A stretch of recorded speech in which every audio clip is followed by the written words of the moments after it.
Hello class 11, welcome back to Concept Capsule. நாங்கள் விக்கியனா இன்றைக்கி நம்ம பார்க்க போகிற ஜென்ரல் ஆர்கானிக் கெமிஸ்ட்ரியோட லெக்சர் நம்பர் 5 சொல்லலாம்.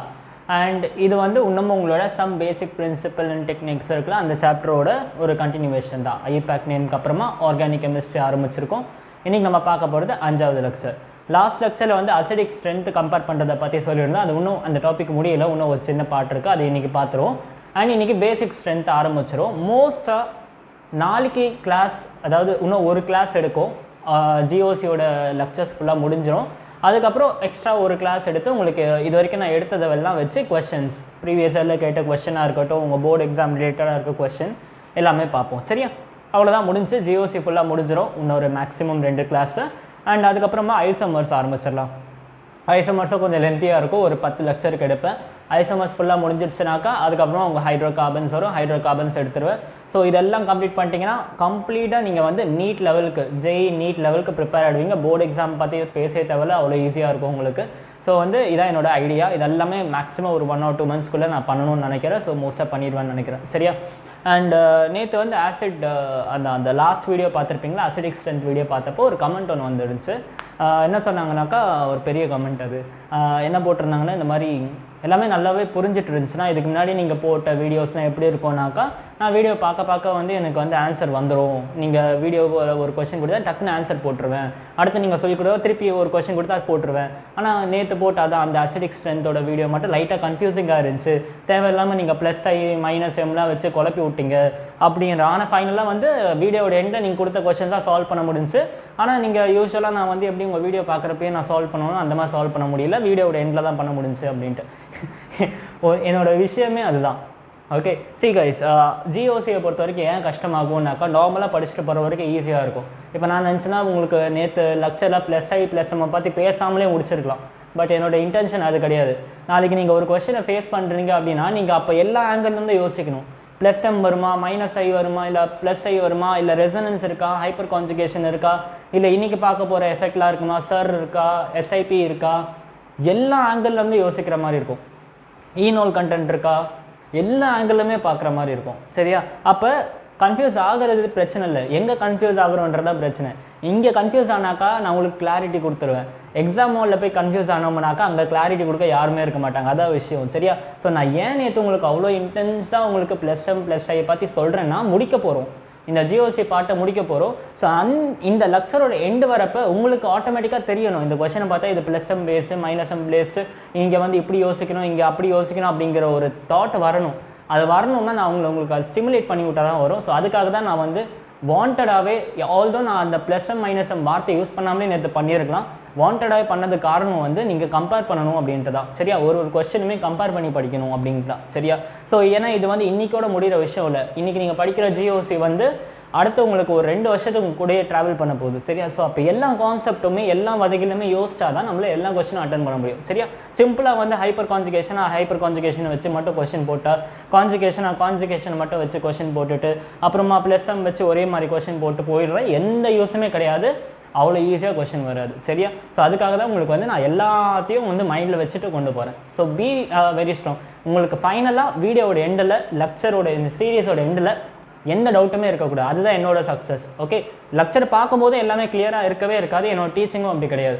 ஓகே, என்னோட டீச்சிங் எப்படின்னா, இந்த ஃபுல் சீரீஸை நீங்கள் ஃபாலோ பண்ணிட்டு வந்தீங்கன்னா at the end of the series எவ்வளோ கஷ்டமான கொஸ்டின் கொடுத்தா அவங்களா போட முடியும். அதுதான் என்னோட வந்து டார்கெட்டுமே. சரியா? ஸோ அதை பற்றிலாம் பயப்படாதீங்க. லெக்சர்ஸ் எடுத்துகிட்டு போகிறப்பே எல்லாம் புரியாது. கண்டிப்பாக பொறுமையாக இருக்கணும். ஓகே, இதெல்லாம் வந்து இந்த ப்ராசஸ்க்கு இந்த டைம் கொடுக்காதனால தான் இந்த விஷயம்லாம் கஷ்டமாகுது எல்லாருக்குமே. சரியா? நீங்கள் அந்த ப்ராசஸ்க்கு டைம் கொடுங்க, கண்டிப்பாக எல்லாமே ஈஸியாக இருக்கும். சரியா? ஸோ இப்போ நம்ம அசிடிக் ஸ்ட்ரென்த்தை வந்து கண்டினியூ பண்ணுவோம். அண்ட் இன்னொரு முக்கியமான விஷயம், ஜிஓசியை பொறுத்த வரைக்கும் ரிவிஷன் ரொம்ப இம்பார்ட்டன்ட். ரெகுலராக ரிவைஸ் பண்ணுங்கள். கஷ்டப்பட்டு படிக்கிறீங்க, கஷ்டப்பட்டு நோட்ஸ் எடுக்கிறீங்க, ஒரு வீடியோ 1 hour பார்த்துட்டு வரீங்க, இதெல்லாம் வேஸ்ட் ஆகக்கூடாதுனாக்கா அட்லீஸ்ட் 1 week ஒன்ஸ் ஆச்சு ரிவைஸ் பண்ணிக்கிட்டே இருங்க. அப்போ தான் ஞாபகம் இருக்கும். இல்லாட்டி வேஸ்ட் ஆகிடும். 1 hour கஷ்டப்பட்டு படிக்கிறீங்க, நோட்ஸை ஒழுங்காக ப்ரிப்பேர் பண்ணுங்கள், வீடியோவை கரெக்டாக எடுத்த நோட்ஸை கரெக்டாக ரிவைஸ் பண்ணிகிட்டே இருங்க. அப்போ பிரச்சனையே இருக்காது. சரியா? அண்ட் இப்போ வந்து நம்ம என்ன பார்க்கலான்னா, அசிடிக் ஸ்ட்ரென்த் இன்னும் முடியல, ஒரு சின்ன டாபிக் பாக்கி இருக்குது. சரியா? லாஸ்ட் கிளாஸில் வந்து எப்படின்னா, லாஸ்ட் கிளாஸ் வரைக்கும் அசிடிக் ஸ்ட்ரென்த் கம்பேர் பண்ணப்போ நோட் பண்ணியிருந்தீங்கன்னா தெரியும், ஃபங்க்ஷனல் குரூப் சேமாகவே இருக்கும். ஃபார் எக்ஸாம்பிள் COH குரூப்னாக்கா 4 கம்பேர் பண்ண சொன்னால் 4மே COH குரூப்பாகவே இருக்கும். கரெக்டாக? அப்போ வந்து நம்ம என்ன பண்ணுவோம், அந்த +i +m ஆர்த்தோ அதெல்லாம் யூஸ் பண்ணி கம்பேர் பண்ணுவோம். சரியா? ஆனால் ஒரு டைம் எக்ஸாம் என்ன ஆகுனா ஃபேமிலியை மாற்றிடுவாங்க. ஓகே, அப்படி ஃபேமிலியை மாற்றினாக்கா நீங்கள் அப்போ இது வரைக்கும் படித்த எல்லாத்தையும் மறந்துடணும். எல்லாத்தையும் மறந்துட்டு இந்த பேட்டர்ன் நீங்கள் ஞாபகம் வச்சிட்டிங்கன்னா உங்களுக்கு எந்த கொஷினுமே டப்பாகாது. நல்லா கவனிங்கடா. ஒரே ஃபேமிலி ஆசிட் கொடுத்தா இது வரைக்கும் நம்ம படித்த எல்லாத்தையும் வச்சு யோசிக்கணும். ஃபேமிலியவே மாற்றி கொடுத்தாங்கன்னா அப்போ இந்த ப்ரையாரிட்டி ஆர்டர் நான் எழுதியிருக்கல, இதை ஞாபகம் வச்சுட்டிங்கன்னா போதும். சரி, இதை முடிஞ்ச வரைக்கும் நான் ஞாபகம் வச்சுக்கிறதுக்கு உங்களுக்கு ஷார்ட்கட் சொல்லித்தரேன். மற்றபடி வந்து ரொம்ப ஈஸி தான், படிச்சிடலாம். சி, டிஃப்ரெண்ட் ஃபேமிலி கொடுத்தாக்கா யாரோட அசிடிக் ஸ்ட்ரென்த் அதிகம், யாருக்கு லீஸ்ட்னு கண்டுபிடிக்கிறது. சரியா? Acidic strength in different family. So first நான் இது எல்லாத்தையும் படிச்சிடுறேன். அதுக்கப்புறமா ஏதாச்சும் உங்களுக்கு கனெக்ட் பண்ணுற மாதிரி விஷயங்கள் சொல்கிறேன். ஸோ அப்போ உங்களுக்கு ஈஸியாக ஞாபகம் வச்சுப்பீங்க. ஆக மொத்தம் நீங்கள் இந்த பேட்டர்ன் ஃபுல்லாக ஞாபகம் வச்சுட்டிங்கன்னா 2 விதமான கொஸ்டின் நீங்கள் சால்வ் பண்ண முடியும். 3 விதமான கொஸ்டின் என்னை பொறுத்த வரைக்கும். நல்லா கவனிக்கடா, 3 விதமான கொஸ்டின் சால்வ் பண்ணலாம். ஒன்று டேரெக்டாக கம்பேரிசன் பண்ணுற கொஸ்டின், இந்த ஆசிடான்னு கேட்டாக்கா இந்த ப்ரையாரிட்டி ஞாபகம் இருந்துச்சுனாக்கா நீங்கள் ஈஸியாக சொல்லிடலாம். First type of question. இன்னொன்று வந்து feasibility of reaction, acid base reaction கொடுப்பாங்க. இந்த ஆசிட் பேஸ் ரியாக்ஷன் நடக்குமா நடக்காதுன்னு கேட்பாங்க. அந்த மாதிரி கொஸ்டின்ஸை இந்த இது ஞாபகம் தான் சால்வ் பண்ணிடலாம். இன்னொன்று டெஸ்ட் பேஸ் பண்ண கொஸ்டின். ஓகே, ஸோ இந்த 3 விதமான கொஸ்டின்ஸ் உங்களால் ஈஸியாக சால்வ் பண்ண முடியும் இந்த போர்டில் இருக்க விஷயத்தை நீங்கள் படித்து வச்சுட்டிங்கன்னா. சரியா? ஸோ இதெல்லாமே உங்களுக்கு ப்ராப்பராக சம்மரைஸ் பண்ணிவிட்டு ரொம்ப ரிசர்ச் பண்ணி உங்களுக்கு இதெல்லாம் கொண்டு வரேன். இதெல்லாம் நீங்கள் பண்ணணும்னு நினச்சிங்கன்னா உங்களுக்கு மினிமம் 1 மாதம் ஆகும். ஓகே, பட் இதெல்லாமே உங்களுக்கு ரொம்ப இதுவாக கொடுக்கறனால நீங்கள் என்ன பண்ணணும், யூஸ் பண்ணிக்கோங்க நல்லா. சரியா? ஸோ இப்போ இந்த இடத்துல பார்த்தோம்னா acidic strength in different family. முதல்ல என்னென்ன ஃபேமிலிஸ் தான் இருக்குன்னு பார்ப்போம். சரி, இதோட சல்ஃபோனிக் ஆசிடுக்கு தான் இருக்கிற ஹையஸ்ட் ஆசிடிக் ஸ்ட்ரென்த் இருக்கும். அல்கீனுக்கு இருக்கிற லீஸ்ட் ஆசிடிக் ஸ்ட்ரென்த் இருக்கும். சரி, அந்த பேட்டர்ன் கம்மியாகிட்டே போகும். அதிகம் அப்படியே கம்மியாகிட்டே வருது இருக்கிறதுலே கம்மியாகிடுச்சு. சரியா? ஸோ அந்த மாதிரி ஆர்டரில் அடிக்கிருக்கேன். ஸோ சல்ஃபோனிக் ஆசிட் இருக்குது, picric acid, squaric acid, dinitrophenol இருக்குது, கார்பாக்சிக் ஆசிட், அதுக்கப்புறமா carbonic acid, 3 nitrophenol, phenol, ammonium. Okay, and அதுக்கப்புறமா பார்த்தோம்னா CH3OH, அப்புறம் H2O, ROH, alkyne, ammonia, alkene and alkane. இதான் வந்து பேட்டர்ன் ஆர்டர். சரியா? சல்ஃபோனிக் ஆசிட்னு என்னென்னா இந்த இடத்துல எழுதிருக்கு SO3H. இந்த இடத்துல ஒரு கார்பன் செயினோ இல்லை ஒரு ஃபெனால் குரூப்போ இருக்கும். SO3H அட்டாச்னா அது வந்து சல்ஃபோனிக் ஆசிட் சொல்லுவோம். பிக்ரிக் ஆசிட்னா ஒன்றும் இல்லை, ஒரு ஃபெனால் எடுத்துக்கோங்க. ஃபெனாலில் ஆர்த்தோ அண்ட் பேரா பொசிஷனில் NO2 குரூப்பை போட்டுருங்க, நைட்ரோ குரூப்பை அட்டாச் பண்ணுங்கள். அதான் பிக்ரிக் ஆசிட். ஃபெனால் குரூப்பில் ஃபெனால்னா என்ன, இதான் ஃபெனால், இதான் வந்து ஃபெனால். சரியா? ஃபெனால் குரூப்பில் ஆர்த்தோ பொசிஷன்லையும் பேரா பொசிஷன்லையும் என்ன பண்ணிடணும், நைட்ரோ குரூப் போட்டோம்னா பிக்ரிக் ஆசிட். ஸ்குவாரிக் ஆசிட்னு பார்த்தோம்னாக்கா ஒரு ஸ்கொயர் மாதிரி வரைஞ்சிருங்க. சரியா? டபுள் பாண்டோ கொடுத்துருங்க. இந்த இடத்துல ஒரு OH, இந்த இடத்துல ஒரு OH, அவ்வளோதான். ஸோ இது வந்து ஸ்குவாரிக் ஆசிட் அப்படின்னு சொல்லுவோம். இது டைநைட்ரோஃபினோல்னா ஒரே ஒரு ஆர்த்தோவில் மட்டும் ஒரு நைட்ரோ குரூப்பு, பேரல ஒரு நைட்ரோ குரூப், அவ்வளோதான். அது வந்து டைநைட்ரோஃபினோல். பிக்ரிக் ஆசிடுக்கும் டைநைட்ரோஃபினாலுக்கும் டிஃப்ரென்ஸ் பாருங்கள். இந்த இடத்துல ஒரே ஒரு NO2 ஆட் பண்ணிட்டா பிக்ரிக் ஆசிடாக மாறிடும். சரியா? இது வந்து கார்பாக்சிக் ஆசிட். உங்களுக்கே தெரியும், கார்பாக்சிக் ஆசிட்லையுமே ஒரு ப்ரையாரிட்டி ஆர்டர் இருக்குது. இந்த இடத்துல HCOH, simplest form of carboxylic acid. கரெக்டாக? இந்த ஃபெனோல் இருக்குது, இங்கே வந்து அல்கைல் குரூப் இருக்குது. சரியா? ஸோ HCOHக்கு தான் ரொம்ப அதிகமான அசிடிக் ஸ்ட்ரென்த் இருக்குது கார்பாக்சிக் ஆசிட்லேயே. அதுக்கப்புறம் ஃபினால் குரூப்பு, அதுக்கப்புறமா வந்து நம்மளோட அல்கைல் குரூப் கார்பாக்சிக் ஆசிட். இதோட அசிடிக் ஸ்ட்ரென்த் இருக்கிற least as compared to HCOH. Okay, அடுத்து இது கார்போனிக் ஆசிட். H2CO3 தான் கார்போனிக் ஆசிட் அப்படின்னு சொல்லுவோம். அப்புறம் 3 நைட்ரோஃபினால். இதில் எடுத்தால் டைநைட்ரோ இருக்குல்ல, இது வந்து 3 நைட்ரோஃபினால். 3 நைட்ரோனா ஒரே ஒரு நைட்ரோஜன் இருக்கும் இந்த மாதிரி. ஓகே, 3 நைட்ரோலையுமே நைட்ரோஜன் பொசிஷன் வந்து 3 இடம் இருக்குது. ஒன்று ஆர்த்தோ, பேரா, இல்லாட்டி என்ன இருக்கலாம், மீட்டா. 3 பொசிஷனில் நைட்ரோ குரூப் இருக்கலாம்ல. ஸோ அதை பேஸ் பண்ணி இந்த இடத்துல ப்ரையாரிட்டி. பேரா வந்து more acidic as compared to ortho, அதுக்கப்புறமா மீட்டா. சரியா? ஸோ 3 நைட்ரோஃபினால் ஞாபகம் வச்சுக்கோங்க.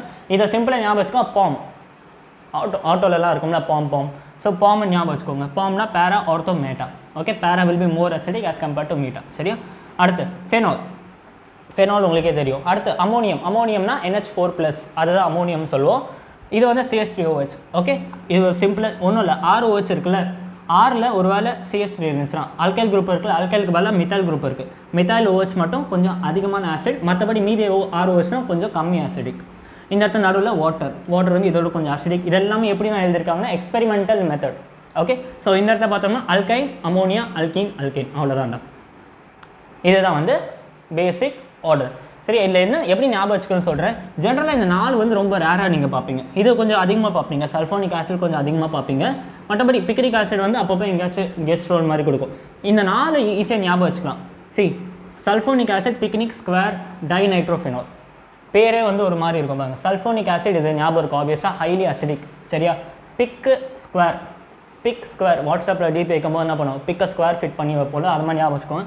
Pic square dinitro. Okay, pic square dinitro இதெல்லாம் ஒரு குரூப் மாதிரி வச்சுக்கோங்க. இவனுக்கு அடுத்து அதே மாதிரி இந்த லாஸ்ட் ஞாபகம் வச்சுக்கிறது ரொம்ப ஈஸி. எப்படின்னா ஏல இருக்கிறது எல்லாமே லாஸ்ட் இருக்கும். Alkyne, ammonia, alkene, alkane. அல்கைனுக்கு இருக்கிறதுல லீஸ்ட் ஆசிடிக் ஸ்ட்ரென்த். ஓகே, அதுக்கப்புறமா அல்கீன். சரியா, அல்கைனு அதுக்கு நடுவில் அமோனியா இருக்கும். Alkyne, ammonia, alkene, alkane. Okay, எல்லா ஏவும் ஒன்றா இருக்குது. இந்த அமோனியம் விட்டுருங்க, அதை தவிர்த்து எல்லா ஏவும் ஒன்றா இருக்குது. சரியா, இப்போ நடுவில் திருப்பி வரும். இது ரொம்ப இம்பார்ட்டன்ட் தான். இந்த குரூப் ரொம்ப இம்பார்ட்டன்ட். ரொம்ப அதிகமாக நீங்கள் இவங்களை ஃபேஸ் பண்ணுவீங்க. Carboxylic acid, carbonic acid, 3 nitrophenol, phenol, ammonia. Carboxylic acid, carbonic acid, 3 nitrophenol, phenol, ammonia. ஒரு 4-5 வாட்டி மந்திரம் சொல்கிற மாதிரி சொல்லிட்டாலே ஞாபகம் இருக்கும். இந்த சாங் எழுதுறது அதெல்லாம் வேஸ்ட்டு. சும்மா ஒரு மந்திரமாக ஞாபகம் வச்சுக்கோ. Carboxylic acid, carbonic acid, 3 nitrophenol, phenol, ammonia. முடிஞ்சு போச்சு. ஓகே, கீழே வந்து CH3OH, H2O, ROH. CH3OH, H2O, ROH. ROHோட group தான் CH3OH. ஸ்பெஷல் கேஸ் வச்சுக்கலாம். CH3OH, H2O, ROH. அதுக்கப்புறம் நான் சொன்னேன் A group.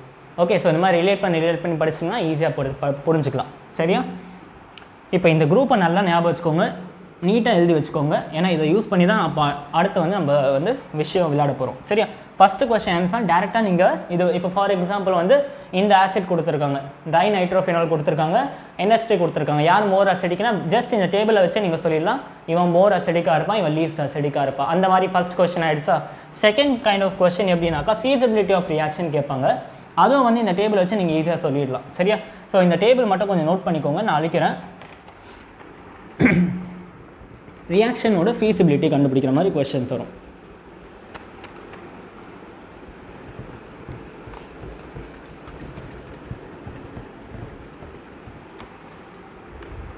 Okay, so question வந்து அசிடிக் ஸ்ட்ரென்த் இன் டிஃப்ரெண்ட் பார்த்தாச்சா. ஓகே,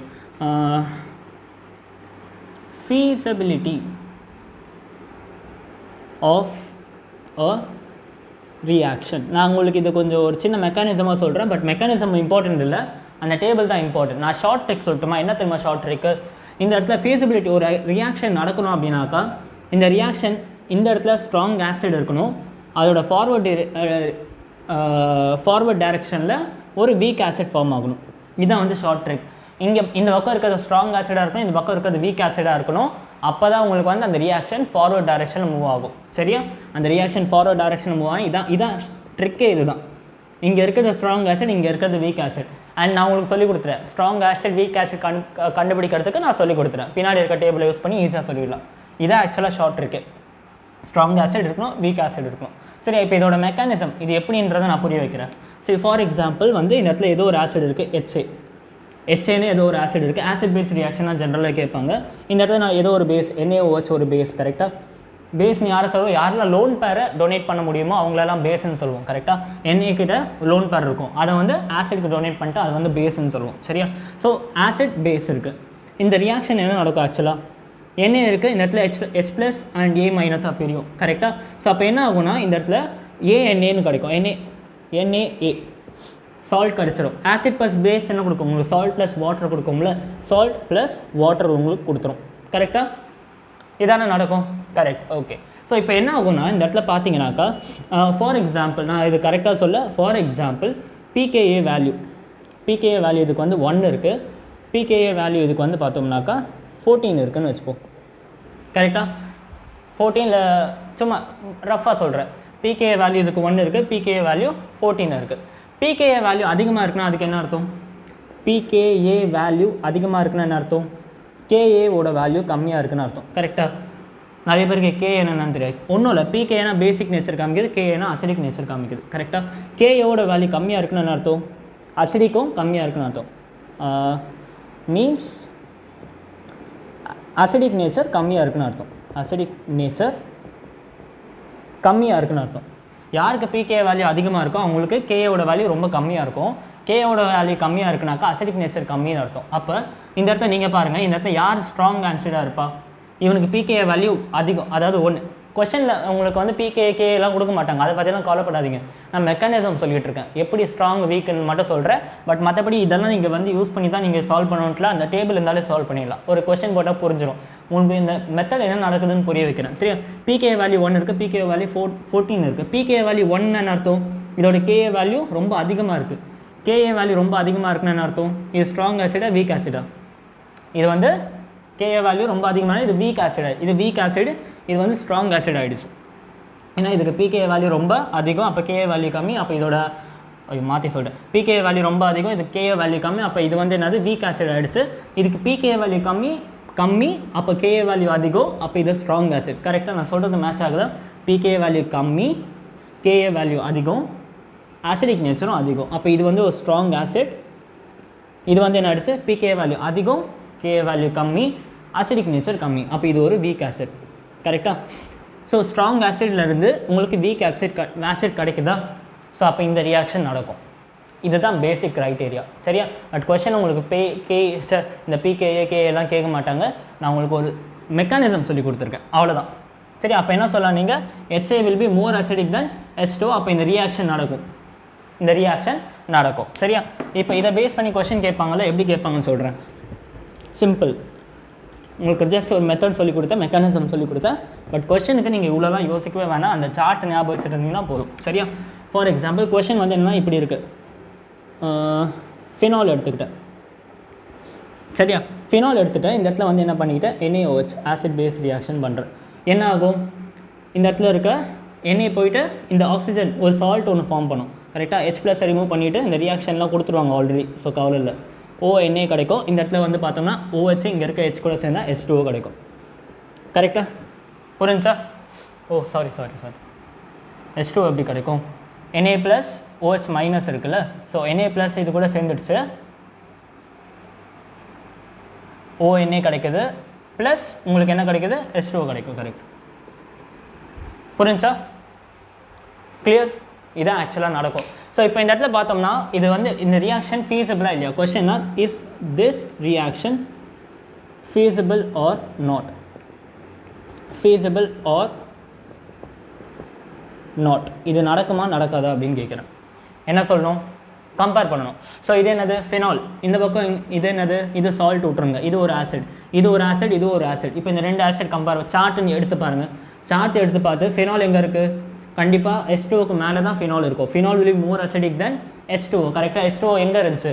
CH3OH, H2O, அதுக்கப்புறம் ROH. கரெக்டாக? அப்போ H2O வந்து ஃபினாலுக்கு கீழே தான் இருக்குது. ஸோ இது ஆசிட் 1ன்னு வச்சுக்கலாம், இது ஆசிட் 2ன்னு வச்சுக்கலாம். கரெக்டாக? Acid 1 will be stronger as compared to acid 2. கரெக்டாக? அப்போ ஸ்ட்ராங் ஆசிட்லேருந்து வீக் ஆசிட் கிடைக்குது, அப்போ இந்த ரியாக்ஷன் இஸ் feasible. இந்த ரியாக்ஷன் கண்டிப்பாக நடக்கும்னு அர்த்தம். சரியா? இந்த மாதிரி தான் டேரெக்டாக கொஸ்டின் கேட்பாங்க. ரொம்ப சிம்பிள் தான். ஓகே, ஸோ ரெண்டு கைண்ட் ஆஃப் கொஸ்டின் முடிச்சா. இப்போ ஃபார் எக்ஸாம்பிள் இந்த இடத்துக்கு இதுக்கு பதிலாக நான் என்ன பண்ணுறேன்னா NH3 கொடுக்குறேன். ஸோ இந்த ரியாக்ஷன் நடக்குமா நடக்காதா? இந்த ரியாக்ஷன் நடக்குமா நடக்காதா? அதே கம்பேரிசன் பண்ணணும். இந்த இடத்துல என்ன இருக்குது? ஃபினால். இந்த இடத்துல என்ன இருக்குது? NH3. கரெக்டாக? இது செகண்ட் ஆசிட், இது first acid, second acid. First acid இப்போயும் பார்த்தோம்னா NH3 எங்கே இருக்குது? மேலே இருக்குமா கீழே இருக்குமா? ஃபினாலோட கீழே இருக்கும். ஃபினாலோட கீழே இருக்கும். இருக்கலே அமோனியா எங்கே இருக்கும்? அல்கீனுக்கு ஜஸ்ட் இந்த சைடில் இருக்கும், கொஞ்சம் முன்னாடி தான் இருக்கும். அல்கீனுக்கு கொஞ்சம் முன்னாடி. ஸோ பாட்டம் மோஸ்ட் பொசிஷனில் இருக்கும்.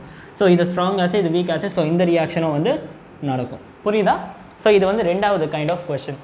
இப்போ மூணாவது kind of question test base பண்ண கொஸ்டின். இதுதான் நிறைய பேர் குழம்புவாங்க. டெஸ்ட் பேஸ் பண்ண கொஸ்டின் ரொம்ப கஷ்டம்னு நினைப்பாங்க, பட் ரொம்ப ரொம்ப ஈஸி. ஜஸ்ட் நான் சொல்கிறத ஞாபகம் வச்சிட்டிங்கன்னா இந்த கொஸ்டின்லாம் ரொம்ப ஈஸி. சரியா? இதுக்கு நான் உங்களுக்கு ஃபஸ்ட்டு ஷார்ட் ட்ரிக் சொல்லி கொடுத்துறேன், அதுக்கப்புறம் மெக்கானிசம் சொல்லித்தரேன். பட் ஷார்ட் ட்ரிக் வச்சு நீங்கள் போட்டுடலாம். எப்படி இருக்கும்னா கொஸ்டின் உங்களுக்கு இந்த மாதிரி இருக்கும். Third type. சரி, அந்த சார்ட்டை வச்சு 3 கொஸ்டின் போடலாம். மூணாவது type of question.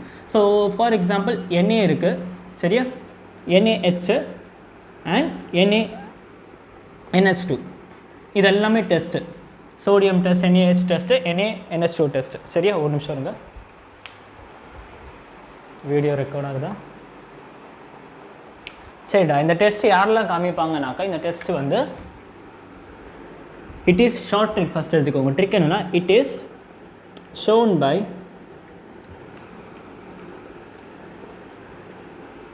Compound in chart.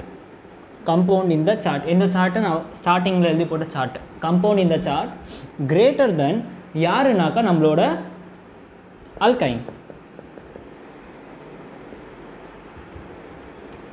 யாருன்னா நம்மளோட அல்கைன். சரியா? ஞாபகம் வச்சுக்கணும். இதான் ஷார்ட் ட்ரிக். இந்த டெஸ்ட்டெல்லாம் யாரெல்லாம் காமிப்பாங்க, எந்த ஆசிட்லாம் இந்த டெஸ்ட்டு காமிக்கும் அப்படின்னு சொல்லுவாங்க.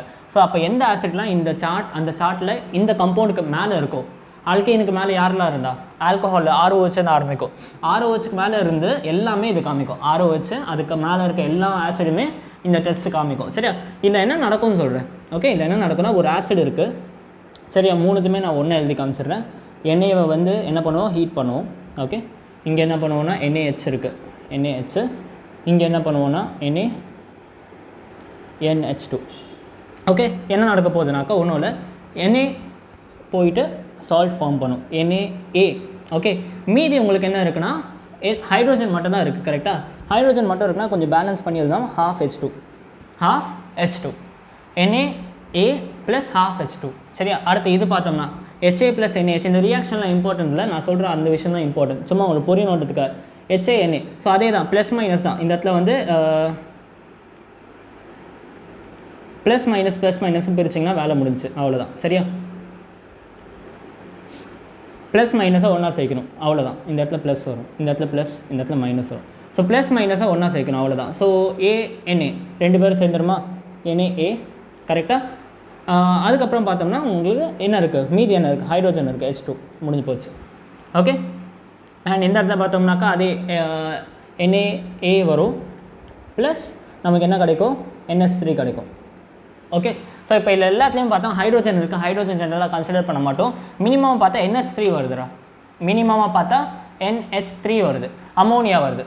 ஓகே, ஸோ இந்த இடத்துல கிரேட்டர் தன் ஈக்குவல் டு வச்சுக்கோங்க, அமோனியா வருது. அதாவது இதோ ஒரு ஆசிட்னாக்கா இதோட வீக்கஸ்ட் ஆசிட் எது பாசிபிள்னா அமோனியா கீழே இது வந்து ஆசிட் கொடுக்காது. அப்போ அமோனியாக்கு மேலே இருக்க வரைக்கும் இந்த டெஸ்ட் காமிக்கும், ஏன்னா அமோனியா கீழே போயிடுச்சா அது ரியாக்ட் ஆகாது. கரெக்டாக, ஸோ அமோனியாக்கு மேலே இருக்க ஆசிட்லேருந்து பார்த்தா இதுதான். ஸோ இது இல்லை இதுக்கு மேலே இருக்கிறது எல்லாமே வந்து இந்த டெஸ்ட்டை வந்து பாஸ் பண்ணும். இப்போதைக்கு இது சும்மா உங்களுக்கு ரியாக்ஷன் காமிச்சேன், பட் உங்களுக்கு இதுதான் மெயின் திங், இதை ஞாபகம் வச்சுக்கோங்க.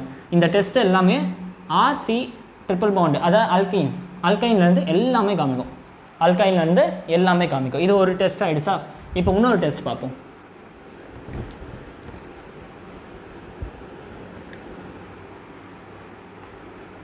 ஒரு டெஸ்ட் முடிஞ்சு, இப்போ வந்து இன்னொரு டெஸ்ட் NaOH டெஸ்ட்டுன்ட்டு ஒன்று இருக்குது, NaOH test.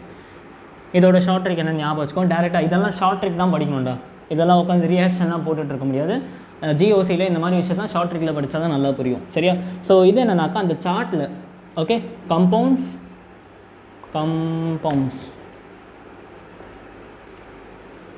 In the chart greater than or equals to அதே மாதிரி நம்மளோட CH3OH. எப்படி நான் CH3OHனா அது உங்களுக்கு ப்ரூவ் பண்ணுறேன். ஒன்றும் இல்லை, ரியாக்ஷன் எழுதி பார்த்தா முடிஞ்சு. HA கூட என்ன பண்ணுறோம், நம்ம NaOH போடுறோம். சரியா, Na + OH மைனஸ்னு பிரியும். கரெக்டாக, Na + OH மைனஸ்னு பிரியும். ஸோ HA இருக்குது, H + A மைனஸ், அந்த இடத்துல மாற்றி போட்டேன்னா H + A + H மைனஸ்னு போட்டேன், அது தப்பு. ஓகே, H + A மைனஸ் பிரியும், ஆப்வியஸாக H + A மைனஸ் தான் பிரிஞ்சாகணும். ஸோ இப்போ என்ன பண்ணணும், ஜஸ்ட் ப்ளஸ் மைனஸாக சேர்க்கணும், Na + A minus. So Na into Aன்னு வரும். ஸோ இந்த இடத்துல பார்த்தோம்னாக்கா மீதி என்ன இருக்குது, OH and H இருக்குது, OH and H என்ன கொடுக்கும், ஆப்வியஸாக H2 H2O கொடுக்கும். கரெக்டாக, புரிஞ்சா? ஸோ அப்போ என்ன பார்த்தா அந்த டேபிள் எடுத்து பார்த்தீங்கன்னா வாட்டருக்கு மேலே யார் இருக்கா, ஆல்கைன் குரூப் இருக்கா, வாட்டருக்கு மேலே யார் இருக்கா, நம்மளோட CH3OH குரூப் இருக்குது. வாட்டருக்கு மேலே நம்ம CH3OH குரூப் இருக்குது. ஸோ அதனால தான் greater than or equal to CH3OH எல்லாமே இந்த டெஸ்ட்டு கொடுக்கும். அது கீழே எடுத்திங்கன்னா இந்த ரியாக்ஷன் நடக்காது, ஏன்னா வாட்டர் வந்து என்ன ஆகும், ஸ்ட்ராங்கர் ஆசிட் ஆகும், வீக் ஆசிட் ஸ்ட்ராங் ஆசிட் மாதிரி ஆகிடும். சரியா, ஸோ அப்போ இந்த ஆசிடுக்கு ஈக்குவல்லேருந்து இந்த ஆசிடுக்கு மேலே வரைக்கும் இருக்க எல்லா ஆசிடுமே இந்த டெஸ்ட் வந்து காமிக்கும். அதுக்கு மேலே நீங்கள் ஏதாச்சும் ஒருவேளை நீங்கள் CH3OH கீழே இருக்க ஆசிட் வாட்டரை எடுத்துக்கிட்டீங்கன்னா கூட, வாட்டர் எடுத்தால் கூட இந்த ரியாக்ஷன் நடக்காது, ஏன்னா இந்த பக்கமும் வாட்டர் வரும், அந்த பக்கமும் வாட்டர் வரும். ஸோ அந்த ரியாக்ஷன் நடக்காது. கரெக்டாக, ஸோ அதுக்காக தான். ஸோ இல்லை நீங்கள் அதை கீழே எடுத்துட்டீங்க, வாட்டர் கூட எடுக்காமல் ROH எடுத்துட்டீங்க, அப்போ என்ன ஆகும், இந்த இடத்துல வந்து வீக்கர் ஆசிட் இருக்கும், அந்த இடத்துல ஸ்ட்ராங்கர் ஆசிட் இருக்கும், அந்த ரியாக்ஷன் நடக்காது. கரெக்டாக, ஸோ இது வந்து இன்னொரு விஷயம், இன்னொரு டெஸ்ட். அடுத்து இன்னொரு ஃபேமஸான டெஸ்ட்டு சோடியம் பைகார்பனேட் டெஸ்ட்டு. இது ரொம்ப நிறைய வாட்டி நீட்டில் கேட்டிருக்காங்க. சோடியம் பைகார்பனேட் டெஸ்ட் யாரெல்லாம் ரிப்பீட்டடாக கேட்டுகிட்டே இருந்திருக்காங்க இந்த கொஸ்டினை. Sodium bicarbonate test, sodium bicarbonate test.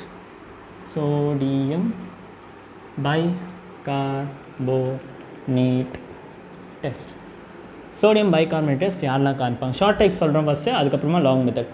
எப்படி இருக்கும், NaHCO3 சரியா? சோடியம் பைகார்பனேட் டெஸ்ட் யாரெல்லாம் காமிப்பாங்கன்னு சொல்கிறேன். சரியா? ஸோ ஃபஸ்ட்டு எழுதிக்கோங்க, ஷார்ட் இருக்கவங்க compounds in chart greater than or equals to யார் வருவானா நம்மளோட அந்த கார்பாக்சிலிக் ஆசிட் RCOOH. சரியா? RCOH மேலே இருக்க எல்லா காம்பவுண்டுமே காமிக்கும் greater than or equals to RCOH. எப்படி வந்துச்சுன்னு சொல்கிறேன். சியர் இந்த இடத்துல ஆசிட் இருக்கும், இந்த இடத்துல வந்து என்ன இருக்குது நமக்கு NaHCO3 இருக்குது.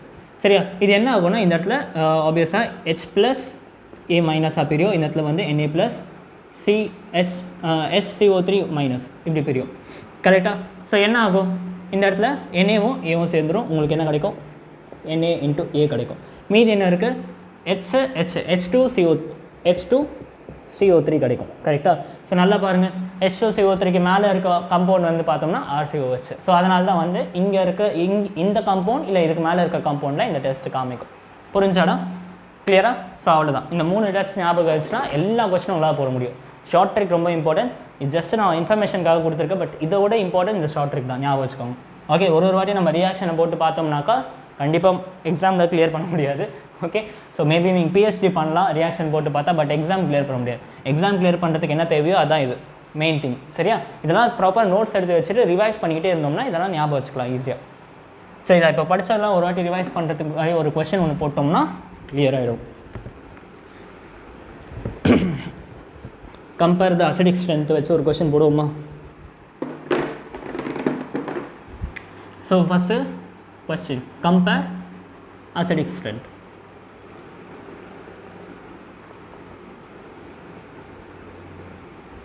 ஸோ HCl வச்சுக்கோங்க,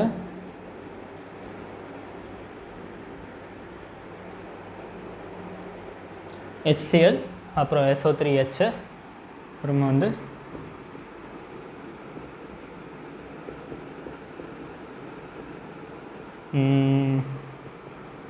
HCl ஆகிடுச்சு, SO3H ஆகிடுச்சு.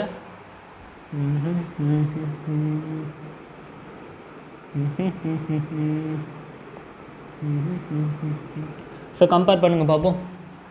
ஆர்டர் சொல்லுங்கள், இன்க்ரீஸிங்காக டிக்ரீஸிங்காக, யார் ஃபஸ்ட்டு வருவா, யார் அதிகமாக வருவா. ஓகே, நிறைய பேர் இங்கே குழம்புவாங்க. இது எல்லாமே ஆர்கானிக் ஆசிட், இது மினரல் ஆசிட். இது எல்லாமே ஆர்கானிக் ஆசிட், இது மினரல் ஆசிட். எப்போவுமே மினரல் ஆசிட் ஆர் மோர் அசிடிக் தென் ஆர்கானிக் ஆசிட், ஞாபகம் வச்சுக்கோங்க. சரியா? ஸோ அப்போ அதுபடி பார்த்தாக்கா கண்டிப்பாக 1 will be most acidic. Okay, அப்போ இவங்க 3 பேருக்கு நடுவில் காம்படிஷன் யார் செக் பண்ணுவீங்க?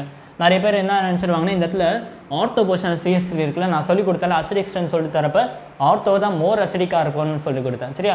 அதை பேஸ் பண்ணி இந்த இடத்துல 3 மோஸ்ட் அசிடிக்னு எழுதிடுவாங்க. தப்பு.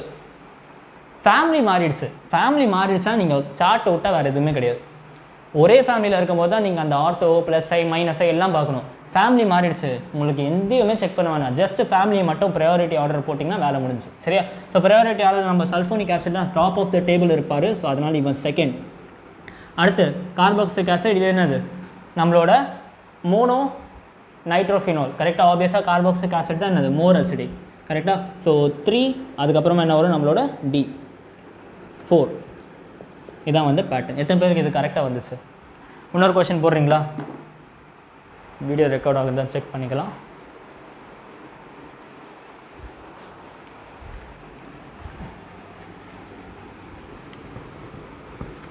சரி, இன்னொரு கொஸ்டின் போடுவோம். அதுக்கப்புறமா ஈனால் கண்டென்ட் பார்த்துட்டு அதுக்கப்புறம் பேசிக் ஸ்ட்ரென்த் பார்ப்போம். ஏன்னா ஈனாலும் வந்து ரீசெண்டாக ரொம்ப கேட்குறாங்க. ஈனால் கண்டென்ட்டை பேஸ் பண்ணி நிறைய கொஸ்டின் ரீசெண்டாக வருது. ஸோ ஈனால் கொஸ்டின் பற்றி பார்ப்போம். அதுக்கு நான் இன்னொரு கொஸ்டின் போடுங்கடா.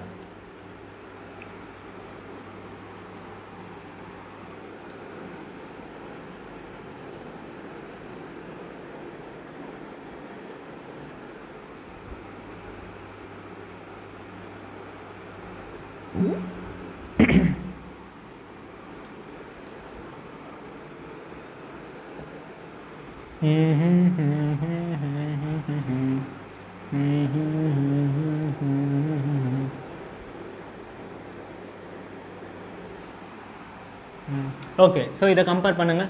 இதை 1ன்னு வச்சுக்கோங்க, இதை 2ன்னு வச்சுக்கோங்க, இதை 3ன்னு வச்சுக்கோங்க. ஆர்டர் எப்படி இருக்கும்? ரொம்ப சிம்பிள்டா. பார்த்தோம் இந்த ஆர்த்தோ பேரா அதெல்லாம் எதுவுமே இல்லை. பார்த்தாலே தெரியுது சல்ஃபோனிக் ஆசிட் ஹையஸ்ட் ப்ரையாரிட்டி, இதுக்கு தான் அசிடிக் ஸ்ட்ரென்த் ரொம்ப அதிகம். இவங்க 2 பேரில் கம்பேர் பண்ண இது என்னது COH குரூப், இது என்ன டைநைட்ரோஃபினால். டைநைட்ரோஃபினால் தான் மோர் அசிடிக் தென் COH குரூப் கரெக்டாக. அப்போ 2 அதுக்கப்புறமா 1 சரியா. எவ்வளோ ஈஸியாக முடிஞ்சு பாருங்கள். ஜஸ்ட் அந்த சார்ட் ஞாபகம் வச்சிட்டிங்கன்னா எல்லாமே ஈஸி சரியா.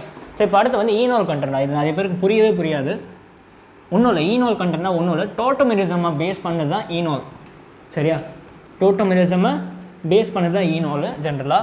ஸோ இதை பேஸ் பண்ணி கொஷின் எப்படி கேட்பாங்கனாக்கா, ஃபஸ்ட்டு ஈனோல் கண்டென்ட் பேஸ் பண்ண கொஷின் இந்த மாதிரிலாம் இருக்கும். Enol content. So first kind of question எப்படி இருக்கும்னா, more stable carbanion will decide the major product. Okay, இது இப்போ உங்களுக்கு புரியாது நான் சொன்னால், கொஞ்சம் வெயிட் பண்ணுங்கள். கார்பனியான் படிக்கிறப்போ இன்னும் பெட்டராக இது புரியும். இப்போதைக்கு எழுதிக்கோங்க, மோர் stable கார்பனியான். More stable carbanion will decide the major product. இதுக்கு என்ன அர்த்தம்னாக்கா, சரி நாளைக்கு கிளாஸ் நம்ம பார்ப்போம். அதாவது இதுக்கு அடுத்து வரப்போ ஒரு லெக்சரில் கார்பனியான் என்னன்றலாம் டீட்டெயிலாக உங்களுக்கு புரியும். பட் இப்போதைக்கு இவ்வளோ தெரிஞ்சுக்கோங்க, கார்பனியான் எவ்வளோக்கு எவ்வளோ ஸ்டேபிளாக இருக்கும். அதாவது இப்போ நான் ஒரு ஆட்டம் என்கிட்ட H+ எடுத்துட்டான். ஓகே, நான் வந்து என்ன ஆகிடுச்சு, இப்போ ஆனியோனாக மாறிட்டேன். நான் ஒரு கார்பனியான். இப்போ நான் எந்த அளவுக்கு ஸ்டேபிளாக இருக்கணும், என் H+ கொடுத்து நான் எந்த அளவுக்கு ஸ்டேபிளாக இருக்கணும், அவ்வளோ ஈஸியாக என்னால் ரியாக்ட் பண்ண முடியுமா மற்றவங்க கூட கரெக்டாக. ஸோ அவ்வளோ ஈஸியாக என்னால் ரியாக்ட் பண்ண முடியும். அந்த விஷயத்தை தான் இங்கே சொல்லியிருக்காங்க. More stable carbanion will decide the major ப்ராடக்ட்னு எழுதிக்கோங்க. ஸோ அப்போ நான் எவ்வளோக்கு எவ்வளோ H+ விட்டதுக்கப்புறம் நான் ஃப்ரீயாக இருக்கணும், அவ்வளோக்கு எவ்வளோ என்ன ப்ராடக்ட் பண்ணுறதுக்கு ஈஸியாக இருக்கும். நான் H+ விட்டதுக்கப்புறம் ஃப்ரீயாலாம் இல்லை, எனக்கு வந்து அன்ஸ்டேபிளாக இருக்கேன். அப்போ நான் வந்து ப்ராடக்ட்டை நோக்கி போக மாட்டேன், திருப்பியும் H+ வாங்க தான் பார்ப்பேன் கரெக்டாக. ஸோ H+ போனாலும் நான் எவ்வளோக்கு எவ்வளோ ஸ்டேபிளாக இருக்கணும், அவ்வளோக்கு என் ப்ராடக்ட்டை நோக்கி நான் போகிறேன். ஸோ அதுதான் இங்கே concept. More stable anion will decide major product சரியா. இது இப்போதைக்கு கொஞ்சம் ஓரளவுக்கு புரியாத மாதிரி இருக்கும். பட் வெயிட் பண்ணுங்கள், at the end of the lecture உங்களுக்கு இதுவும் நல்லா புரிஞ்சிடும் சரியா. இப்போ மெக்கானிசம், ஈனோல் கண்டென்ட்டோட மெக்கானிசம் டோட்டோமெரிசம் ஜெனரலாக நீங்கள் 1 2 3ன்னு போட்டுருவாங்க. 3ல் இருக்க H தூக்கி 1ல் கூட 2க்கும் 3க்கும் டபுள் பாண்ட் போடு அப்படின்னு சொல்லி கொடுத்துருப்பாங்க. பட் அதுக்கு பின்னாடி என்ன மெக்கானிசம் இருக்குன்னு உங்களுக்கு தெரியாது சரியா. நான் ஃபஸ்ட்டு அதை சொல்கிறேன், மெக்கானிசம் பார்ப்போம், அதுக்கப்புறமா அந்த ஷார்ட் ட்ரிக்கும் நான் சொல்லித்தரேன் சரியா. Mechanism of டோட்டோமெரிசம்.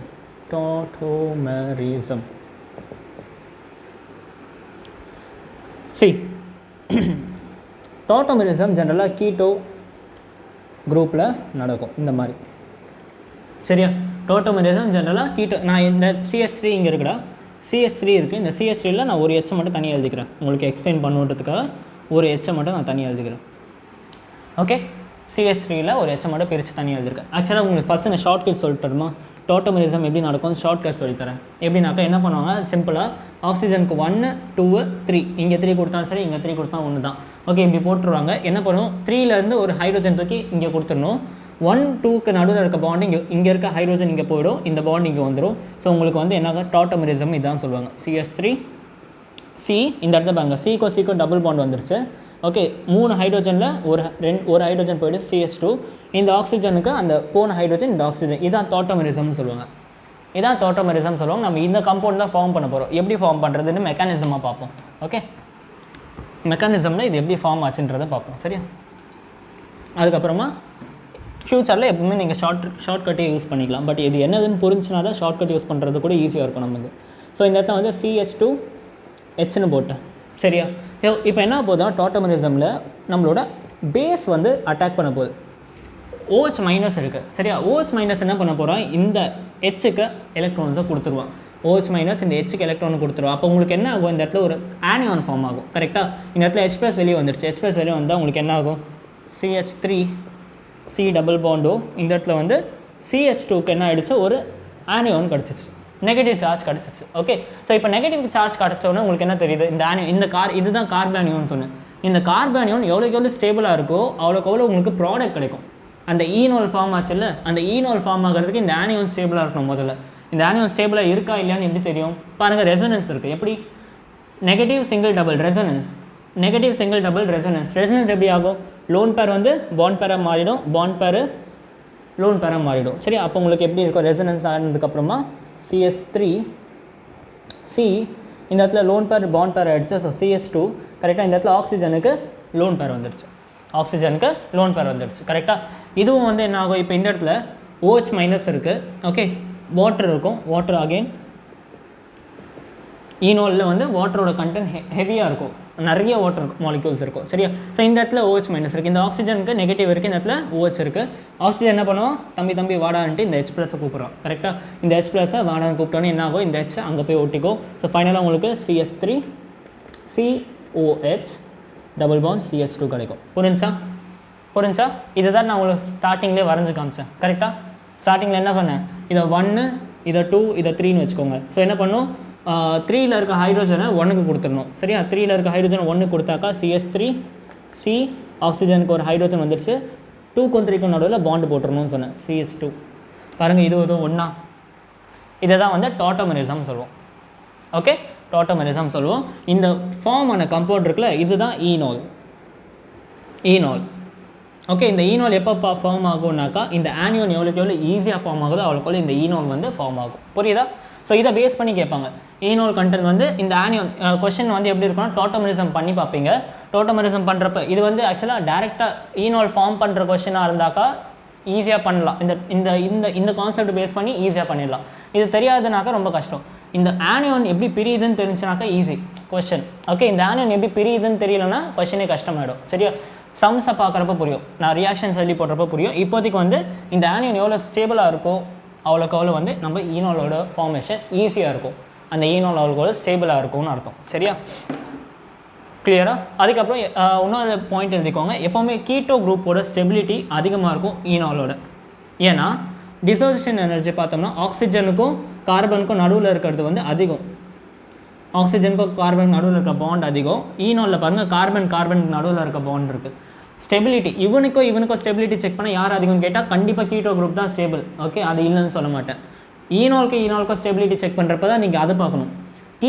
ஈனோலுக்கும் செக் பண்ணாக்கா கீட்டோ தான் ஹை ஸ்டேபிளாக இருக்கும். பிகாஸ் இவன் கார்பனுக்கும் ஆக்சிஜனுக்கும் நடுவில் டபுள் பாண்ட் கரெக்டாக, இவன் கார்பனுக்கும் நடுவில் இருக்க டபுள் பாண்ட். இவங்க 2 பேரும் பாருங்கள், சைஸ் மேட்டர்ஸ். சைஸ் எவ்வளோ சின்னதாக பெருசாகவும் இருக்கும் அவ்வளோக்கு ஈஸியாக இருக்கும். இந்த பாண்டை உடைக்கிறது ரொம்ப கஷ்டம், இந்த பாண்டை உடைக்கிறது கொஞ்சம் ஈஸி. ஏன்னா கம்பேரபிள் சைஸு, இந்த இடத்துல கார்பனோட ஆக்சிஜன் சின்ன சைஸு. ஸோ அதனால் இவங்களுக்கு நடுவில் பாண்ட் ஸ்ட்ராங்காக இருக்கும். இந்த பாண்டை உடைக்கிறது கஷ்டம், இந்த பாண்டை உடைக்கிறது ஈஸி. ஸோ இவன் மோர் ஸ்டேபிள், இவன் லெஸ் ஸ்டேபிள், அது மாதிரி சரியா. So comparing the enol content base பண்ணால் நிறைய கொஸ்டின் கேட்டிருக்காங்க. இப்போ நம்ம அதை பார்ப்போம், எப்படி ஈனோல் கண்டென்ட்டை கம்பேர் பண்ணலாம். ஒன்றும் இல்லை, ஸ்டெபிலிட்டி தான். ஸ்டெபிலிட்டியை வச்சு ஈஸியாக நம்ம கொஸ்டின்ஸை போட்டு முடிச்சிடலாம்.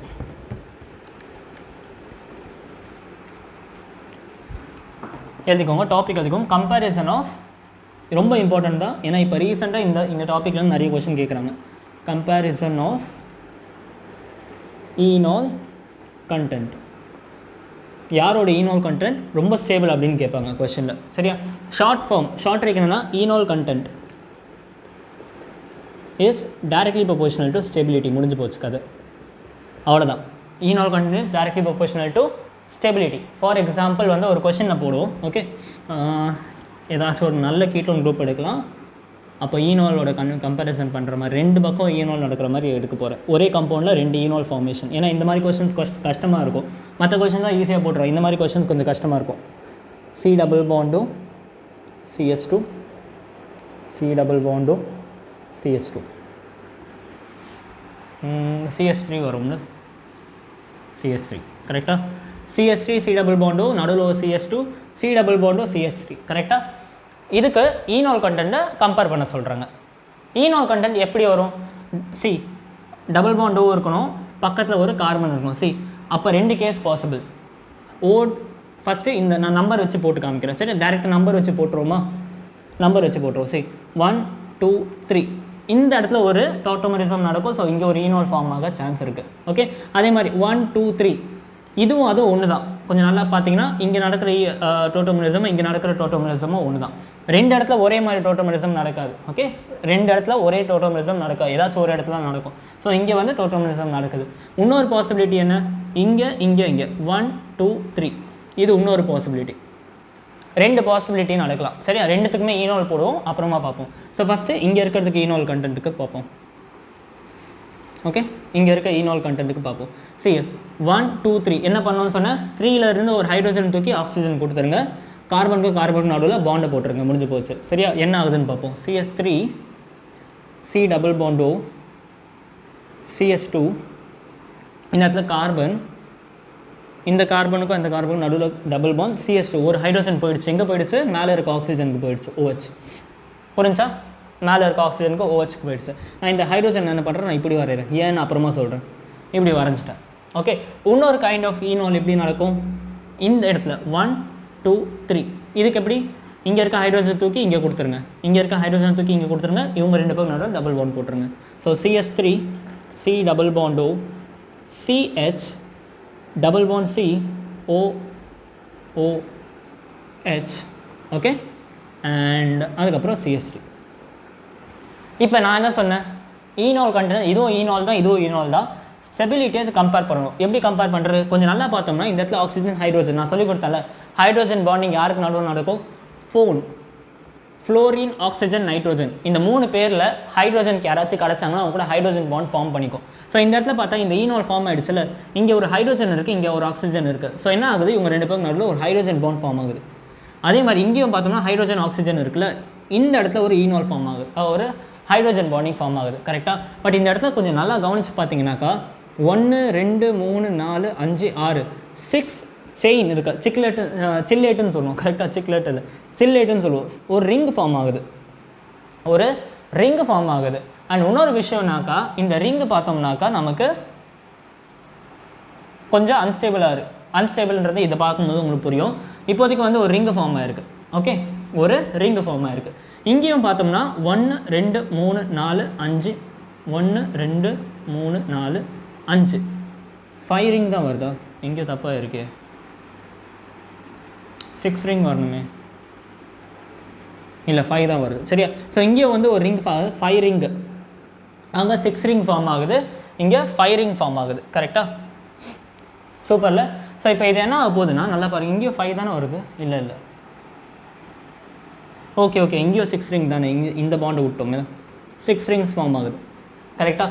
ஸோ 6 ரிங்ஸ் இருக்க ஒரு செயின் ஃபார்ம் ஆயிருக்கு, இங்கே 6 ரிங்ஸ் இருக்க செயின் தான் ஃபார்ம் ஆயிருக்கு. ஆனால் இவங்க ரெண்டு பேரில் எப்படி ஸ்டெபிலிட்டி? ரிங் ஃபார்ம் ஆகல, ஸ்டேபிள்னு சொன்னால் இங்கேயோ 6.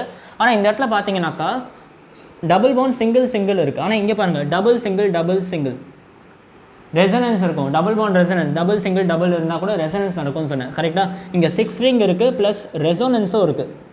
இங்கே 6 ரிங்ஸ் மட்டும்தான் இருக்குது, ரெசனன்ஸ் கிடையாது. அப்போ இவன் வந்து மோர் ஸ்டேபிளாக இருக்கும், மோர் ஸ்டேபிள். இந்த ஈனால் வந்து மோர் ஸ்டேபிள், அந்த ஈனால் வந்து லெஸ் ஸ்டேபிள். புரியுதா? இந்த மாதிரி தான் ஈனால் கண்டென்ட்டை கம்பேர் பண்ணும். சரி, இது வந்து நான் டஃப்பான எக்ஸாம்பிள் எடுத்து சொல்லி கொடுத்தேன். பட் எக்ஸாம்பிள் இந்த அளவுக்கு டஃப்பாக கேட்க மாட்டாங்க. எப்படி கேட்பாங்க நான் இப்போ இன்னும் கொஞ்சம் நேரம் சொல்கிறேன். பட் இந்த மாதிரி ஒரே கம்பவுண்டில் 2 ஈனால் ஃபார்ம் பண்ண மாதிரி இருந்தால் இப்படி தான் பண்ணணும். சரியா? இப்படி பண்ணிவிட்டு அதுக்கப்புறமா இந்த மாதிரி கம்பேர் பண்ணிக்கலாம். சரியா? இப்போ எக்ஸாம்லலாம் எப்படி கேட்பாங்கன்னா, இப்போதைக்கு யார் மோர் ஸ்டேபிள், இவன் மோர் ஸ்டேபிள், இவன் லெஸ் ஸ்டேபிள். எக்ஸாமில் எப்படி கேட்பாங்கன்னா, போன வருஷம் நீட்டில் இதே மாதிரி ஒரு கொஷின் கேட்டிருந்தாங்க. இந்த கொஷின் தான் தெரில, மறந்துட்டேன். பட் இதே பேஸ் தான் இருந்துச்சு. இப்போ நான் எழுதி போடுற கொஷின் மாதிரி தான் இருக்கும். இதே தான் எனக்கு ஞாபகம் இல்லை. முடிஞ்ச வரைக்கும் நான் ஞாபகப்படுத்தி பார்க்குறேன்.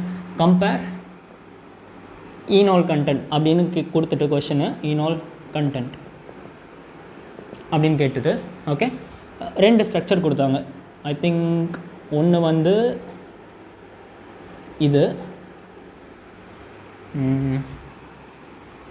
இன்னொன்று வந்து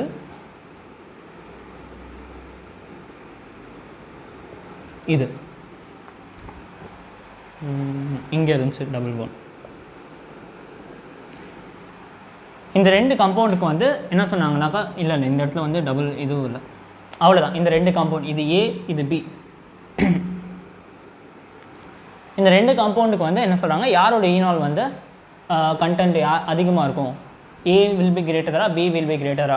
ஈனால் கண்டென்ட் எதை டிபெண்ட் பண்ணியிருக்குன்னா ஸ்டெபிலிட்டி டிபெண்ட் பண்ணியிருக்குன்னு சொன்னேன். சரியா? ஸோ ஃபஸ்ட்டு இதுக்கு ஈனால் ஃபார்ம் பண்ணுவோமா? ஈனால் ஃபார்ம் பண்ணுறது எப்படி சொன்னேன்? எப்படி ஈனால் ஃபார்ம் ஆகும்? இதை 1 இதை 2 இதை 3ன்னு வச்சுக்கலாம். கரெக்டாக? ஸோ என்ன பண்ணும், இந்த இடத்துல 2 ஹைட்ரோஜன் கண்ணுக்கு தெரியாமல் ஒழிஞ்சிட்டு இருக்குது. கரெக்டாக? 2 பாண்ட் இருக்குன்னா 2 ஹைட்ரோஜன் இருக்குது. ஒரு ஹைட்ரோஜன் நீங்கள் இங்கே கொடுத்துருவீங்க. அப்போ என்ன ஆகும், இந்த இடத்துல சிங்கிள் பாண்ட் ஆகிடுது.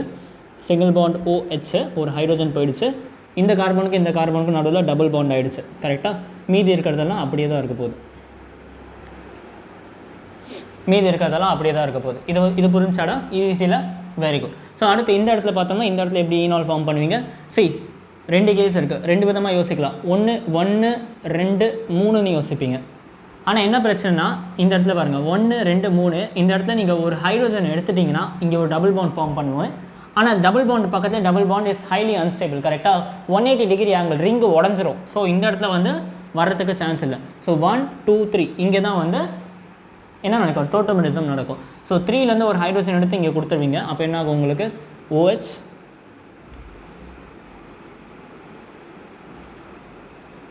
சி 3லேருந்து 1 போயிடுச்சா, இவங்க 2 பேருக்கு நடுவில் double bond.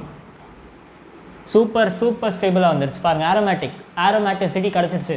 Double single double single double single double single. இந்த இடத்த பார்த்தோம்னாக்கா ரெசனன்ஸே கிடையாது. ஸோ இவங்க 2 பேரில் யார் மோர் ஸ்டேபிள்? இவன் தான் மோர் stable. So more stable will give more content, more ஈனால் content. So இவன் வந்து மோர் ஈனால் கண்டென்ட் கொடுப்பா, இவன் லெஸ்ஸு. ஸோ இவன் வந்து இப்படி இருக்கும். சரியா? ஈஸிடா, அவ்வளோதான். ஓகே, வீடியோ ஒரு வாட்டி செக் பண்ணிக்கிட்டோமா? சரிடா, அசிடிக் ஸ்ட்ரென்த்தில் மொத்தம் இவ்வளோ கொஸ்டின் தான் பாசிபிள். இதுக்கு மேலே வந்து எல்லா அசிடிக் ஸ்ட்ரென்த் கம்பேரிசனும் நீங்கள் பண்ண முடியும். இப்போ அடுத்து வந்து பேசிக் ஸ்ட்ரென்த் ஸ்டார்ட் பண்ணுவோம். பேசிக் ஸ்ட்ரென்த் ரொம்ப ஈஸிடா, ரொம்ப ஈஸி. அசிடிக் லெவலில் அவ்வளோ காம்ப்ளிகேஷன் இருக்காது, ரொம்ப டக்குன்னு முடிச்சிடலாம். ஸோ பேசிக் ஸ்ட்ரென்த் அதில் வந்து நான் கேஸாக எடுக்கிறேன். பேசிக் ஸ்ட்ரென்த்தில் நான் கேஸாக எடுக்கிறேன். டாபிக் எழுதிக்கோங்க, பேசிக் ஸ்ட்ரென்த் கம்பேரிசன். ஸ்ட்ரென்த் ரொம்ப ஈஸியாக எடுக்கிறேன். ஃபஸ்ட்டு கேஸாக பார்ப்போம். சரியா? கேஸ் 1னையும் நான் 2ஆக பிரிக்கிறேன்டா. ஓகே, ஜஸ்ட்டாக கேஸ் 1ல் வந்து நான் ஹைட்ரா ஆசிட் எடுக்கிறேன். ஹைட்ரா ஆசிடில் நான் 2ஆக பிரிக்கிறேன். கேஸ் 1ல் ஹைட்ரா யாருன்னு சொல்கிறேன்? ஆனியோன் ஆஃப் ஹைட்ரா ஆசிட். ஹைட்ரா ஆசிட்னா யாருன்னா ஹைட்ரோஜன் கூட இருக்க போகிற ஆசிட். சரியா? நம்ம பார்ப்போம். ஹைட்ரா ஆசிட் யாரெல்லாம்ன்றதை நான் இப்போயே சொல்லிடுறேன் உங்களுக்கு. Anion of hydra acid. சரியா? இதில் வந்து ஃபஸ்ட்டு பீரியாடிக் டேபிளில் லெஃப்ட் டு ரைட் போகிறோம். பீரியாடிக் டேபிளில் லெஃப்ட் டு ரைட் போச்சுனாக்கா அலாங் த பீரியட் போகும்போது என்ன வேரியேஷன் இருக்குது, யார் இன்க்ரீஸ் யார் டிக்ரீஸ்ன்னு பார்ப்போம். சரியா? அலாங் த பீரியட் எழுதிக்கோங்க. Along the period. நான் இப்போ எழுதி போடுற அந்த என்ன சொல்கிறது அரேஞ்ச்மெண்ட்டு ஞாபகம் வச்சுக்கோங்க. எல்லா கொஸ்டினும் போட்டுடலாம். சரியா? Along the period first acidic ஸ்ட்ரென்த்தை வச்சு பார்ப்போம். ஆக்சுவலாக along the period acidic strength எதை டிபெண்ட் பண்ணி? எலக்ட்ரோ நெகட்டிவிட்டியை டிபெண்ட் பண்ணியிருக்கு. கரெக்டாக? ஆக்சுவலாக இந்த அரேஞ்ச்மெண்ட் எப்படி இருக்குன்னா எலக்ட்ரோ நெகட்டிவிட்டியை டிபெண்ட் பண்ணியிருக்கு. Electro negativity along the period electro negativity எப்படி இருக்கும் அதை பேஸ் பண்ணியிருக்கு. சரியா? ஃபஸ்ட்டு அசிடிக் ஸ்ட்ரென்த்து ஆரம்பிப்போம். ஏன்னா அசிடிக் ஸ்ட்ரென்த்து பார்த்தோம்னா பேசிக் ஸ்ட்ரென்த் அதை வச்சு ஈஸியாக போட்டுடலாம். நமக்கு தெரியும் அசிடிக் ஸ்ட்ரென்த் வந்து CH4. அதுக்கப்புறமா என்ன இருக்கும் தெரியாதுன்னா இப்போ தெரிஞ்சுக்கோங்க, ஒன்றும் பிரச்சனை இல்லை. NH3. அதுக்கப்புறமா வந்து நமக்கு H2HF. இதை ஞாபகம் வச்சுக்கோங்க. இதெல்லாம் ஆசிடில் அலாங் த பீரியட் வந்து இந்த ஆசிட்லாம் இருக்கும். நம்ம கார்பன், நைட்ரோஜன், ஆக்சிஜன், ஃப்ளோரின் இந்த ஆசிட்லாம் ஃபார்ம் பண்ண முடியும் அலாங் த பீரியட். ஓகே, இது மட்டும் ஞாபகம் வச்சுட்டா போதும்டா. ஓகே, இதில் பார்த்தோம்னா அசிடிக் ஸ்ட்ரென்த் வந்து HFக்கு ரொம்ப அதிகமாக இருக்கும். பிகாஸ் எலக்ட்ரோ நெகட்டிவிட்டி இதுக்கு தான் ரொம்ப அதிகம். கரெக்டாக? ஸோ எலக்ட்ரோ நெகட்டிவிட்டி ரொம்ப அதிகமாக இருக்குது. இது அசிடிக் ஸ்ட்ரென்த் ரொம்ப அதிகம் ஆஸ் கம்பேர்ட் டு CH4. சரியா? ஸோ இப்போ பாருங்களேன், இப்போ பேசிக் ஸ்ட்ரென்த் எப்படி தெரியுமா? ஒன்றும் இந்த ஆர்டர் ஞாபகம் வச்சுக்கோங்க. பேசிக் ஸ்ட்ரென்த் ரொம்ப ஈஸி. இதுலேருந்து ஒரு H ரிமூவ் பண்ணிடுங்க, மைனஸ் போட்டுருங்க. இதுலேருந்து ஒரு H ரிமூவ் பண்ணிட்டா என்ன ஆகும்? CH3 minus. இதுலேருந்து ஒரு H ரிமூவ் பண்ணி மைனஸ் போட்டால் NH2 மைனஸ். இதுலேருந்து ஒரு H ரிமூவ் பண்ணி மைனஸ் போட்டோம்னா OH மைனஸ். இதுலேருந்து ஒரு H ரிமூவ் பண்ணி மைனஸ் போட்டோம்னா F மைனஸ். ஓகே, அப்படி போட்டுட்டு ஜஸ்ட் சிம்பிளை மாற்றி விட்ருங்க. இதுதான் வந்து அசிடிக் பேசிக் ஸ்ட்ரென்த். அவ்வளோதான். ஸோ இந்த பேட்டர்ன் ஞாபகம் வச்சுட்டா எல்லா கொஸ்டினும் போட்டுடலாம். சரியா? விதவிதமான பேஸை கொடுத்தாங்கன்னா இந்த பேஸை யார் ப்ரையாரிட்டி அதிகமாக அவங்களுக்கு பேசிக் ஸ்ட்ரென்த் அதிகம் அந்த மாதிரி. சரியா? ரொம்ப ஈஸி. இது வந்து ஃபஸ்ட்டு அலாங் த பீரியட் இப்படி. சரியா? Top to bottom. இப்போ அடுத்து வந்து இந்த இது எழுதி வச்சுக்கோங்க. அடுத்து டாப் டு பாட்டம் கொஸ்டின் போடுறப்போ உங்களுக்கு இது எவ்வளோ ஈஸியாக இருக்கும் போகுதுன்றது அப்புறமா புரியும். பட் இப்போதைக்கு இந்த கிளாஸிஃபிகேஷன் மட்டும் எழுதி வச்சுக்கோங்க. எதுவுமே இதை தாண்டி வராது. ஓகே, இந்த கிளாஸிஃபிகேஷன் ஞாபகம் வச்சிட்டிங்கன்னா போதும். அடுத்து டாப் டு பாட்டம். பீரியாடிக் டேபிளில் டாப் டு பாட்டம் போனால் டாப் டு பாட்டம் உங்களுக்கே தெரியும். டாப் டு பாட்டம் போனால் சைஸ் என்ன ஆகும்? இன்க்ரீஸ் ஆகும்.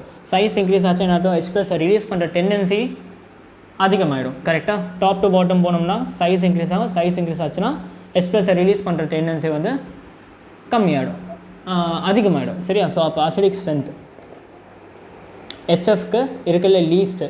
அதுக்கப்புறமா HCl வரும். அதுக்கப்புறமா HBr வரும். அதுக்கப்புறமா நமக்கு HI வரும். கரெக்டாக? ஞாபகம் இருக்கா? இது மட்டும் ஞாபகம் வச்சுக்கிட்டா போதும். சரியா?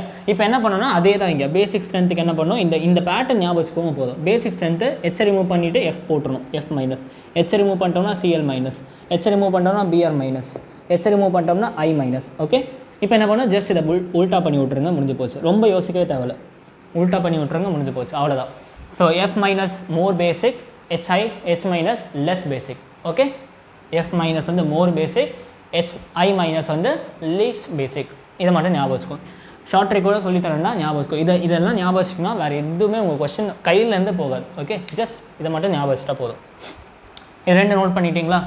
இது வந்து ஒரு kind of based on hydra acid. அப்போ கேஸ் 2 பார்ப்போம். கேஸ் 2னாக்கா nitrogenous base. Exam point of வியூவில் இப்போ நம்ம பார்க்க போகிற பேஸ் தான் இம்பார்ட்டன்ட். நைட்ரோஜனஸ் பேஸ் இருந்தால் கொஸ்டின் கேட்பாங்க. ஏன்னா ஆப்வியஸாக இது ரொம்ப ஈஸி, இது எல்லாருக்குமே தெரியும். ஸோ அதனால் நைட்ரோஜனஸ் பேஸ் வந்து கொஸ்டின் கேட்பாங்க. ஸோ கேஸ் 2 எழுதிக்கோங்க. கேஸ் 2 என்ன? Nitrogenous base. Case 2 nitrogenous base. Nitrogenous பேஸோட கான்செப்ட் ரொம்ப சிம்பிள் தான், ரொம்ப சிம்பிள் கான்செப்ட். என்னென்னா ஜஸ்ட் ஒரே ஒரு விஷயத்தை செக் பண்ணால் போதும். Check lone pair of nitrogen, முடிஞ்சு போச்சு.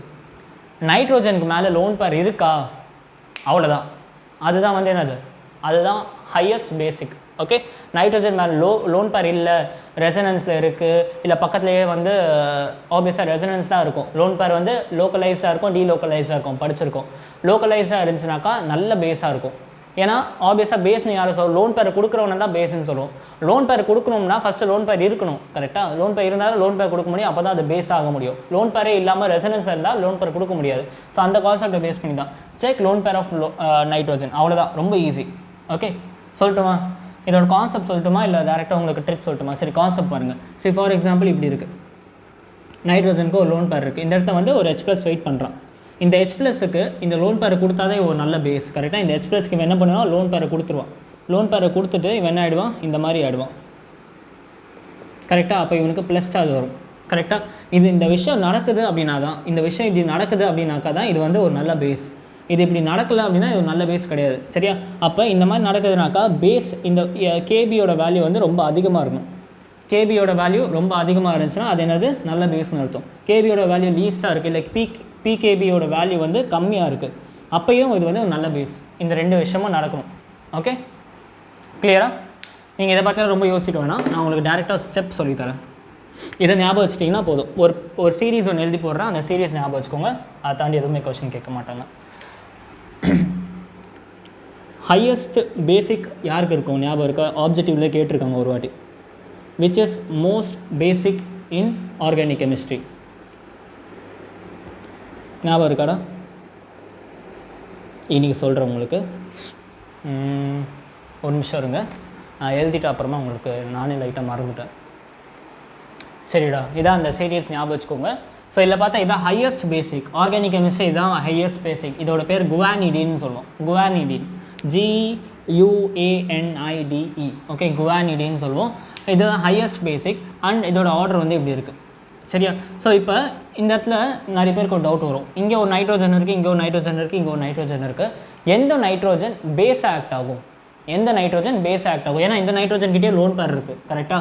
இந்த நைட்ரோஜன் கிட்டே லோன் பேர் இருக்குது. நான் ஏன் இந்த நைட்ரோஜன் ஒரு லோன் பேரை மட்டும் நான் எந்த நைட்ரோஜன் லோன் பேர் வரைஞ்சிருக்கணும் அந்த நைட்ரோஜன் தான் பேஸாக ஆக்ட் ஆக போகுது. இதை புரிஞ்சுக்கோங்க, சரியா? இந்த ஆக்சுவலாக பார்த்தா இங்கே ஒரு லோன் பேர் இருக்குது, இங்கே ஒரு லோன் பேர் இருக்குது. நான் பட் ஆனால் இந்த ரெண்டையும் வரையாமல் உங்களுக்கு அது மட்டும் வரைஞ்சிருக்கேனாக்கா அந்த நைட்ரோஜன் தான் வந்து பார்ட்டிசிபேட் பண்ணுதுன்னு அர்த்தம், பேஸை. அப்போ ஏன் நான் இது ரெண்டு பார்ட்டிசிபேட் பண்ணாதெல்லாம் யோசிச்சு பாருங்கள். நான் என்ன சொன்னேன், பேஸாக இருக்கணும்னா லோன் பேர் இருக்கணும், கரெக்டாக? இந்த நைட்ரோஜன் இருக்க லோன் பேர் ஒருவேளை இங்கே லோன் பேர் வரைகிறீங்க அப்படின்னா என்ன ஆகும்? Lone pair single bond double bond ரெசனன்ஸில் இருக்குது, ஸோ டீலோக்கலைஸ்டாக இருக்குது. ஸோ அதனால் இது பார்ட்டிசிபேட் பண்ணாது. ஓகே, இந்த லோன் பேர் எடுத்தால் lone pair single bond double bond ரெசனன்ஸாக இருக்குது, டீலோக்கலைஸ்டாக இருக்குது, பார்ட்டிசிபேட் பண்ணாது. ஆனால் இந்த லோன் பேருக்கு ரெசனன்ஸ் எதுவுமே கிடையாது, இது லோக்கலைஸ் லோன் பேர். ஸோ அதனால தான் இது இந்த நைட்ரோஜன் பேஸ் ஆக்ட் ஆகுது, கரெக்டாக? அதே தான் இங்கேயும். இங்கே இருக்க லோன் பேர் பார்த்தோம்னா lone pair single bond double bond resonance இருக்குது, ஸோ பார்ட்டிசிபேட் பண்ணாது. ஆனால் இந்த நைட்ரோஜன் எந்த ஒரு எஃபெக்ட்லையுமே இல்லை, ஸோ இது வந்து பார்ட்டிசிபேட் பண்ணும். இதுக்கு சொல்லவே வேணாம், ஒரே ஒரு NH2 இருக்குது, ஒரே ஒரு நைட்ரோஜன், அங்கே இருக்க லோன் பேர் மட்டும்தான் பார்ட்டிசிபேட் பண்ணும். இங்கேயும் ரெசனன்ஸ் நடக்கல, சூப்பராக இருக்குது, ஸோ இவன் வந்து பார்ட்டிசிபேட் பண்ணுவோம். இங்கே பார்த்தோம்னாக்கா loan pair single bond double bond, இங்கே ரெசனன்ஸ் இருக்குது, சரியா? ரெசனன்ஸ் இருந்தாலும் ஸ்டில் பார்ட்டிசிபேட் பண்ணுறதுக்கான சான்ஸ் அதிகம். ஸோ இது வந்து அதனால தான் இதோட பேசிக் நேச்சரும் கம்மியாகிடுச்சு. பார்த்தோம்னா இதை கம்பேர் பண்ணுறோம், இது வந்து கம்மி பேஸு. ஏன்னா இது கொஞ்சம் லோக்கலைஸ்டாக இருக்குது, டீலோக்கலைஸ்டாக இருக்குது லோன் பேர். அதனால் சரியா?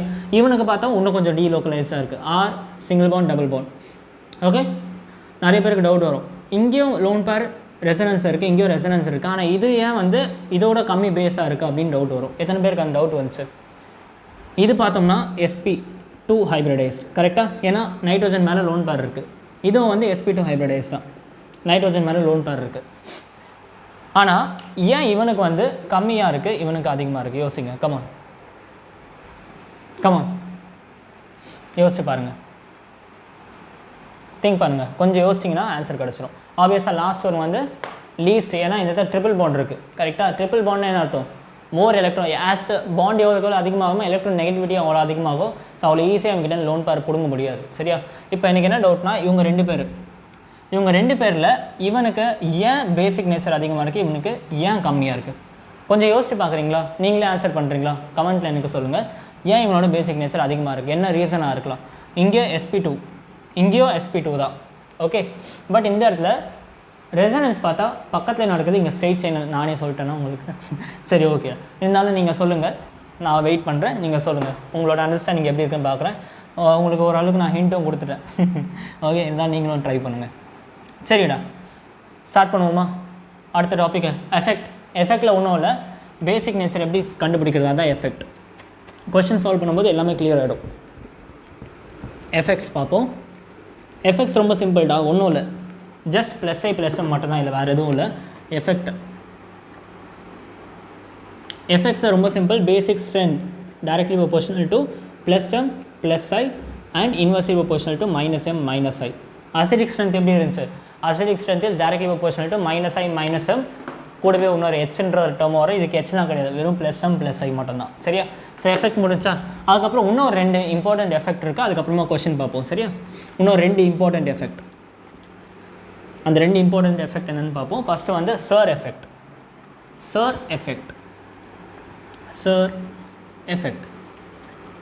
SAR எஃபெக்ட்னா அந்த அசிடிக் ஸ்ட்ரென்த்தில் நம்ம ஆர்த்தோ எஃபெக்ட் படித்தோம்ல, அதே மாதிரி தான் இங்கே அசிடிக் ஸ்ட்ரென்த்தில் ஆர்த்தோ எஃபெக்ட் என்ன பண்ணுச்சு, அசிடிக் நேச்சர் அதிகப்படுத்துச்சுல, அதே மாதிரி பேசிக் ஸ்ட்ரென்த்தில் சர் எஃபெக்ட்டு உங்களுக்கு பேசிக் நேச்சரை அதிகப்படுத்திடும். சரியா? எழுதிக்கோங்க.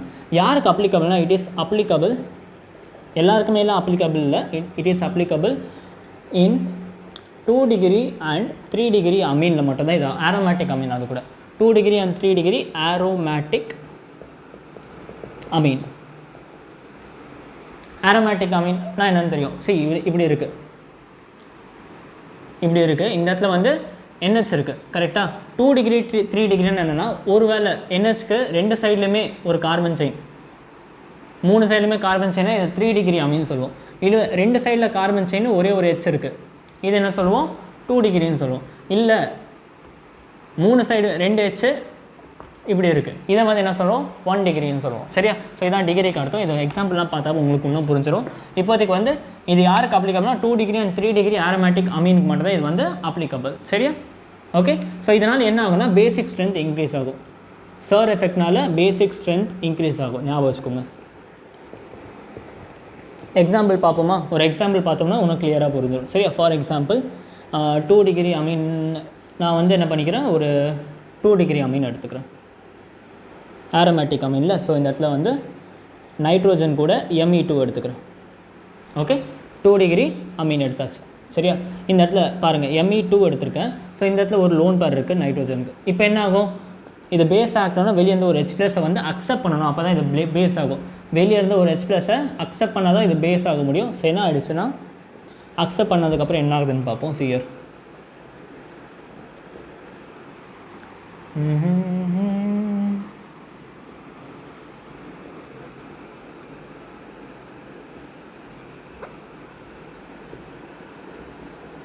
சரியா? இந்த மாதிரி ஆயிடுச்சு. ஓகே, நான் இன்னும் வந்து சர் எஃபெக்ட் அப்ளை பண்ணி, இது நார்மலாக நடக்கிற விஷயம். இப்போ சர் எஃபெக்ட் என்ன ஆகும்னு பார்ப்போம். சர் எஃபெக்ட்னா என்னென்னா, இந்த இடத்துல ஆர்த்தோ பொசிஷனில் ஒரு G குரூப் இருக்கும். அங்கேயும் இப்படி தானே இருந்துச்சு. ஆர்த்தோ எஃபெக்டில் என்ன, ஆர்த்தோ பொசிஷனில் ஒரு G குரூப், அதே மாதிரி தான் இங்கேயும் ஆர்த்தோ பொசிஷனில் ஒரு G குரூப் இருக்குது. இந்த இடத்துல நார்மலாக வந்து நம்மளுக்கு NMe2 இருக்குது. இதே தான் G குரூப்போட. இந்த இடத்துல சர் எஃபெக்ட் இதுவாகும், இந்த இடத்துல சர் எஃபெக்ட் ஆகாது. சரியா, அதான் சொல்லிக் கொடுக்க போகிறோம் உங்களுக்கு இப்போ. சரியா, ஸோ இப்போ என்ன ஆகும்னா இந்த இடத்துல ஆப்வியஸாக எப்படி வந்து நமக்கு பேசிக் ஸ்ட்ரென்த் இன்க்ரீஸ் ஆகுதுன்னு நான் உங்களுக்கு சொல்லி தர போகிறேன். சரியா, ஜி குரூப் அப்படியே தான் இருக்க போது. இந்த இடத்துல பார்த்தோம்னாக்கா NMe2H+, இங்கே இந்த கம்பவுண்ட் ஃபார்ம் ஆகும், இங்கே இந்த கம்பவுண்ட் ஃபார்ம் ஆகும். சரியா, இப்போ என்னோட விஷயம் என்னன்னாக்கா இதுவும் ஆரோமேட்டிக் அமீன் தான், இதுவும் ஆரோமேட்டிக் அமீன் தான். கரெக்டாக, பட் இவங்க 2 பேரில் இவன் மோர் பேசிக்காக இருப்பான். ஏன் அப்படின்னு கேட்டிங்கனாக்கா இந்த ஆரோமேட்டிக் அமீன் பார்த்தோம்னாக்கா நல்லா கொஞ்சம் கவனிச்சு பார்த்தீங்கன்னா lone pair, single bond, double bond, ரெசனன்ஸாக இருக்கா. இந்த ஆரோமேட்டிக் அமீனில் இந்த நைட்ரோஜன் வந்து ரெசனன்ஸாக இருக்குது ஃபஸ்ட்டு திங். சரியா, ரெசனன்ஸாக இருக்க நைட்ரோஜன் கிட்டேருந்து நீங்கள் H+ கொடுத்தீங்கன்னா அது வாங்க ரெடியாக இருக்க மாட்டான். H+ வந்து பார்ப்பான், ஒரு டைம் பார்க்குறப்ப லோன் பேர் இருக்குது, ஒரு டைம் பார்க்குறப்ப லோன் பேர் இல்லை, ஒரு டைம் பார்க்குறப்ப லோன் பேர் இருக்குது, ஒரு டைம் பார்க்குறப்ப லோன் பேர் இல்லை. ஸோ அப்போ இவனுக்கு என்ன ஆகும், இந்த நைட்ரோஜன் கிட்டே எலக்ட்ரான் வாங்குறது கஷ்டம். ஓகே, இவன் என்ன நினைப்பான், டே நான் ஆல்ரெடி பென்சின் கூட ரெசனன்ஸில் இருக்க, நீ வேறு எங்கடா என்கிட்ட வந்து ஷேர் கேட்டுட்டு இருக்க, நான் பென்சின் கிட்டே ரெசனன்ஸ் கொடுத்துக்கிறேன் அப்படின்னு. சரியா, ஸோ அப்போ இவன் என்ன பண்ணுறான், கொஞ்சம் ரெசனன்ஸாக இருக்குன்னா இவன் கொஞ்சம் ஸ்டேபிளாக இருக்கான், இவன் கொஞ்சம் இந்த பாயிண்டில் ஸ்டேபிளாக இருக்கான். ஸோ இவன் இங்கே ஸ்டேபிளாக இருக்கும்போது ஆப்வியஸாக அந்த இடத்துல அன்ஸ்டேபிளாக இருப்பானா இருக்க மாட்டானா? எஸ், அன்ஸ்டேபிளாக இருப்பான். கரெக்டாக because less available of lone pair, less availability of lone pair. ஆனால் ஜி குரூப் பண்ணதுக்கப்புறம் என்ன ஆகும்னா, நான் போன கேஸை சொன்னது தான், ஜி குரூப் வந்து என்ன பண்ணிடுவான், பிரிச்சிருவான். யாரை பிரித்தான், பிளேனை பிரிச்சிருவான். போன கேஸில் கவனிச்சிருப்பீங்க, ஆசிட்டில் சொல்லி கொடுத்தேன். ஜி குரூப் வந்ததுக்கப்புறம் என்ன ஆகிடும்னாக்கா இந்த இடத்துல பிளேனை பிரிச்சிருவான், தனித்தனி பிளேனாக மாற்றிடுவான். இவனை வந்து ஒரு தனி பிளேன், தனி பிளேன். ஸோ அப்போ என்ன ஆகுனா இந்த நைட்ரோஜன் இந்த ரிங்கு கூட ரெசனன்ஸ் கொடுக்காது. ஓகே, ரெசனன்ஸ் வந்து இந்த ஜி குரூப் வந்ததுனால கம்மியாகிடும். ஓகே, ஸோ லெஸ் ரெசனன்ஸில் நோ ரெசனன்ஸ்னு வச்சுப்போம். நோ ரெசோ வித் ரிங்கு கூட ரெசனன்ஸ் நடக்காது. ரிங்கு கூட ரெசனன்ஸ் நடக்கானா லோன் பேர் நைட்ரோஜன் கிட்டே தான் இருக்கும். அப்போ H+ ஈஸியாக வாங்கிக்கும். அப்போ இது வந்து மோர் ஸ்டேபிளாக இருக்கும். ஸோ அதனால தான் பேசிக் ஸ்ட்ரென்த் வந்து இன்க்ரீஸ் ஆகுது. புரியுதாடா? இதுதான் பின்னாடி இருக்க கான்செப்ட். சரியா, ஈஸி கான்செப்ட். ஜி குரூப் வந்ததுனால பேசிக் ஸ்ட்ரென்த் இன்க்ரீஸ் ஆகிடுச்சு. எங்கே, சர் எஃபெக்ட்னால பேசிக் ஸ்ட்ரென்த் இன்க்ரீஸ் ஆச்சு. அந்த இடத்துல ஆர்த்தோனால சர் எஃபெக்ட்னு வச்சுக்கோங்களேன், சர் எஃபெக்ட் அங்கே நடக்குதுன்னு வச்சுக்கோங்க. ஸ்டெரிக் ஹிண்ட்ரன்ஸ் தான் ஒன்றும் இல்லை, சர்னால ஸ்டெரிக் ஹிண்ட்ரன்ஸ். ஸோ ஆர்த்தோ எஃபெக்டில் என்ன ஆச்சு, ஆர்த்தோ குரூப் வந்ததுனால அந்த இடத்துலையும் அசிடிக் ஸ்ட்ரென்த் இன்க்ரீஸ் ஆச்சு, இந்த இடத்துலையும் பேசிக் ஸ்ட்ரென்த் இன்க்ரீஸ் ஆகிடுச்சு. கரெக்டாக, இதே மாதிரி இன்னொரு எஃபெக்ட் இருக்குது, SIP எஃபெக்ட் அப்படின்ட்டு.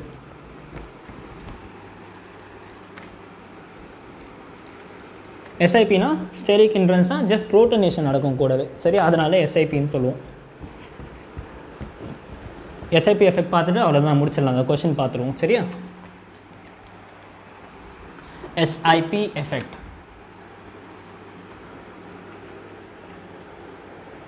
கொஞ்சம் சீரியஸான டாபிக், அதனால தான் கொஞ்சம் சீரியஸாக எடுக்கிறேன். மற்றபடி வந்து ஈஸி டாப்பிக்காக இருக்கப்போ ஜாலியாக எடுக்கலாம். பட் இதெல்லாம் வந்து கொஞ்சம் கான்சன்ட்ரேட் பண்ணி படிக்கணும், அதுக்காக சீரியஸாக எடுத்துகிட்ருக்கேன். SIP effect. ஓகே, இது ஃபஸ்ட்டு யாருக்கு யூஸ் ஆகும்னாக்கா, it is applicable for 1 degree aromatic amine. 1 degree aromatic amine SIP effect ஆகும், யூஸ் ஆகும். SIP எஃபெக்ட் யூஸ் ஆச்சுன்னா அது என்ன ஆகிடும் தெரியுமா, லெஸ் பேசிக் ஆகிடும், பேசிக் ஸ்ட்ரென்த் டிக்ரீசஸ். இந்த எஃபெக்ட் நடந்துச்சுன்னா பேசிக் ஸ்ட்ரென்த் வந்து கம்மியாகிடும். சரியா, ஸோ எப்படி நடக்கும்னு சொல்கிறேன் உங்களுக்கு. ஃபஸ்ட்டு நார்மல் கேஸ், அதுக்கப்புறம் வந்து SIP கேஸ். சரியா, நார்மல் கேஸ் என்ன ஆகும், இந்த இடத்துல வந்து நமக்கு ஒரு 1 degree அமீன் எடுத்துக்கலாம். சரியா, NH2, இதை தான் வந்து என்ன சொல்கிறோன்னா 1 degree அமீன் சொல்லுவோம். சரியா, இப்போ இவனுக்கு வந்து என்ன ஆகுது, H+ வந்து ரியாக்ட் ஆகுது. ஸோ அதே மாதிரி உங்களுக்கு என்ன கிடைக்கும், ஆப்வியஸாக NH3+ கிடைக்குதா, கரெக்டாக NH3+ கிடைக்குது. சரியா, ஸோ இப்போ இதோட ஸ்டெபிலிட்டி செக் பண்ணலாம். அதுக்கு முன்னாடி ஜி குரூப் அட்டாச் பண்ணுது, அதுக்கப்புறம் என்ன ஆகுதுன்னு பார்ப்போம். சரியா, அதே ஜி குரூப் இங்கே இருக்குது, இந்த இடத்துல வந்து என்ன இருக்குது, NH2 இருக்குது. அதே ஜி குரூப் இங்கே இருக்குது, இந்த இடத்துல என்ன இருக்குது, NH2 இருக்குது ப்ளஸ் H+. இப்போ என்ன ஆகுதுன்னு பார்ப்போம்.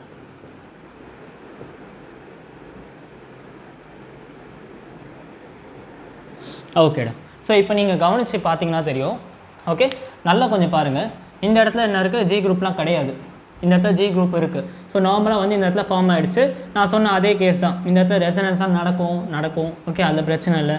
அப்படியே நடந்து உங்களுக்கு இப்படி ஒரு கேஸ் ஃபார்ம் ஆகிடுச்சுன்னு வச்சுப்போம். ஓகே, ஸோ இது வந்து இப்போதைக்கு இது கூட கம்பேர் பண்ணால் மோர் ஸ்டேபிள் எப்படின்னு சொல்கிறேன். ஃபஸ்ட்டு அப்போ அங்கே பார்ப்போம். ஓகே, இங்கே பார்ப்போம், இந்த ப்ராடக்ட்டை பார்ப்போம். சரியா, இந்த இடத்துல பார்த்தோம்னாக்கா ஃபஸ்ட்டு ஜி குரூப் வந்துன்னா மேலே ரெசனன்ஸ் நடக்காது, அது ஓகே, அது நான் அக்செப்ட் பண்ணிக்கிறேன். ஓகே, ஆனால் இந்த இடத்துல NS2 இருக்குது, இந்த இடத்துல NS3 இருக்குது. ஓகே, NS2 இருக்குது, இந்த இடத்துல NS3 இருக்குது. ஜி குரூப் வந்ததுனால ரெசனன்ஸ் நடக்காது, ஓகே. ஆனால் இந்த இடத்துல NS3 குரூப் வந்துச்சு. NH2ஓட NS3 வந்து பல்கி குரூப். ஓகே, ஸோ அப்போ என்ன ஆகுனா இந்த ஜிக்கும் NS3க்கும் நடுவில் ரிப்பல்ஷன் ரொம்ப அதிகமாக இருக்கும், ரொம்ப அதிகமாக இருக்கும். ஸோ அதனால் இந்த ப்ராடக்ட் வந்து லெஸ் ஸ்டேபிளாக இருக்கும், லெஸ் ஸ்டேபிள் ப்ராடக்ட். இந்த ஜி என்ன சொல்கிறதுனாக்கா, டெய்லி பெட்டர் நீ என்ன பண்ணு, இவன் கூட ரெசனன்ஸ் இருந்துக்கோ. ஏன்னா NH3 ஃபார்ம் பண்ணிட்டீங்கன்னா எனக்கு இருக்கிறதுக்கு ரொம்ப கஷ்டமாக இருக்கும். ஏன்னா NH3 ஒரு பல்கி குரூப்பு, ஜி குரூப்பும் பல்கி குரூப்பு, ரிப்பல்ஷன் ரொம்ப அதிகமாக இருக்கும். ஸோ இந்த ப்ராடக்ட் லெஸ் ஸ்டேபிள் ஆகும். இந்த இடத்துல ஆல்தோ ரிங்கு கூட ரெசனன்ஸை கம்மி பண்ணாலுமே ப்ராடக்ட் லெஸ் ஸ்டேபிள் ஆகுது. ஸோ அப்போ இந்த ஜி என்ன பண்ணுவான், வேணாம் நீ H+ஏ கொடுக்காத, H+ஐ கொடுத்தாதுன்னா அவன் பேஸ் ஆவான், H+ஏ கொடுக்காது. அப்போ என்ன ஆகாது, லெஸ் ஸ்டேபிள் ஆகிடும். லெஸ் ஸ்டேபிள் ஆகிடுச்சா என்ன அர்த்தம், மோர் ரிப்பல்ஷன். அப்போ இது வந்து கம்மி பேஸ் ஆகிடுச்சு, பேசிக் நேச்சர் வந்து கம்மி ஆகிடும் இந்த கேஸில். Okay, so less stable, so less basic. G group இந்த வாட்டி என்ன பண்ணிடுச்சு, ஆகவே விடலை. ப்ராடக்ட் கிடச்சா தானே, அக்செப்ட் பண்ணால் தானே இந்த ப்ராடக்ட் கிடைக்கும். இவன் H+ அக்செப்ட் பண்ணால் NS3 வருது, ஜி குரூப்புக்கு அது பிடிக்கல. இவன் வந்து ஹெவி, இவனும் ஹெவி. ஸோ ரெண்டு பேரும் பயங்கர ரிப்பல்ஷன் இருக்கான், இந்த ப்ராடக்ட்டே அன்ஸ்டேபிளாக இருக்கும். ஸோ அதனால் என்ன ஆகுதுன்னா நமக்கு SIP எஃபெக்ட். ஒருவேளை உங்களுக்கு ப்ரைமரி அமீன் இருந்துச்சுன்னா, ஆரோமேட்டிக் ப்ரைமரி அமீன் இருந்துச்சுனாக்கா ஜி குரூப் அட்டாச் ஆகிடுச்சா என்ன பண்ணிடும், அது லீஸ்ட் வேஸ்டிக் ஆகிடும். அதுக்கு பதிலாக இவனே ஸ்ட்ராங்கு. இவனா ஓரளவுக்கு எப்பயாச்சும் ஒரு டைம் ஆச்சு லோன் பேர் கிடைக்குதுல்ல, H+ வெயிட் பண்ணி எப்பயோ ஒரு வாட்டி லோன் பேர் கிடைக்கிறப்ப போய் உட்காந்துக்கும். ஆனால் இந்த கேஸை வந்து ஜி குரூப் வந்து எப்போவுமே உட்காந்துருக்கான். NS3 வேண்டான்னு சொல்லிடுவான், ஸ்ட்ரெயிட்டாக ரிஜெக்ட். ஓகே, ஸோ அப்போ என்ன ஆகுங்க, லெஸ் ஸ்டேபிள். ஸோ அதனால் லெஸ் பேசிக், இவன் மோர் பேசிக். அப்போ ஜி குரூப் அட்டாச் ஆகிறதுனால SIP எஃபெக்ட் அப்ளை ஆச்சுன்னா என்ன ஆகுது, பேசிக் நேச்சர் கம்மியாகுது. SIP எஃபெக்ட்னால பேசிக் நேச்சர் கம்மியாகுது, அண்ட் SIR எஃபெக்ட்னால பேசிக் நேச்சர் அதிகமாகுது. சரி, இப்போ நான் சொன்ன விஷயத்தெல்லாம் உங்களுக்கு ஒரு சின்ன டேபிள் காலம் மாதிரி போட்டுட்டு சும்மா ஒரு 2 கொஷின் போட்டு இன்றைக்கி லெக்சர் முடிச்சிடலாமா? அதுக்கு முன்னாடி வந்து உங்களுக்கு வீடியோ ரெக்கார்ட் ஆகுதான்னு ஒரு வாட்டி செக் பண்ணிக்கலாம். ஸோ இன்றைக்கி மேபி கொஞ்சம் 1 ஹவருக்கு மேலே லெக்சர் போயிடுச்சு. ஸோ அவ்வளோதான், முடிச்சிடலாம். நான் இன்னொரு 10 நிமிஷத்தில் முடிச்சிடலாம். ஸோ இப்போ நான் சொன்னது வந்து உங்களுக்கு ஒரு சின்ன டேபிள் காலமாக சொல்லிடுறேன். SIR எஃபெக்ட், ஓகே, உங்களுக்கு ஆசிட் பேஸும் உங்களுக்கு லைட்டாக அசிடிக் ஸ்ட்ரென்த்தும் கம்பேர் பண்ணலாம். சர் எஃபெக்ட் என்ன பண்ணிச்சு, அசிடிக் ஸ்ட்ரென்த்தை இன்க்ரீஸ் பண்ணிச்சு. கரெக்டாக, ஏன்னா ஆர்த்தோ எஃபெக்ட் யூஸ் ஆச்சு, ஆர்த்தோ கார்பாக்சிக் ஆசிடில் யூஸ் ஆச்சு. கரெக்டாக, ஆர்த்தோ இந்த இடத்துல பேசிக் ஸ்ட்ரென்த்தும் என்ன ஆகிடுச்சு, இன்க்ரீஸ் ஆகிடுச்சு. சர் எஃபெக்ட் நடந்தால் ஓகே, பேசிக் ஸ்ட்ரென்த் யாருக்கு யூஸ் ஆச்சு, 2 டிகிரி அண்ட் 3 டிகிரியில். இது வந்து கார்பாக்சிக் ஆசிடுக்கு. அதே SIP எஃபெக்ட் யூஸ் ஆச்சு. SIP எஃபெக்ட் எங்கே யூஸ் ஆச்சு, பேசிக் ஸ்ட்ரென்த்தை கம்மி பண்ணிச்சு. யாருக்கு யூஸ் ஆச்சு, 1 டிகிரி அமீன், ஆரோமேட்டிக் அமீனுக்கு. 1 டிகிரி ஆரோமேட்டிக் அமீன். இந்த விஷயத்தை ஞாபகம் வச்சுக்கோங்க. ஓகே, ஸோ அவ்வளோதானே, இதுக்கப்புறம் எல்லாமே easy. So compare basic strength question solve பண்ணுவோமா? ஒரு 4 கொஷின் பார்த்துட்டு லெக்சர் முடிச்சிடலாம். So question, compare basic strength. இன்னும் கொஞ்சம் இருக்குது பேசிக் ஸ்ட்ரென்த்தை, நாளைக்கு பார்ப்போம். ரொம்ப லென்த்தாக போவான வீடியோ. ஸோ மீதியெல்லாம் நம்ம நாளைக்கு பார்ப்போம். இன்றைக்கி இந்த 2 கொஷினோடய முடிச்சுக்கலாம். சரியா, இப்படி ஒரு கம்பவுண்ட் இருக்குது.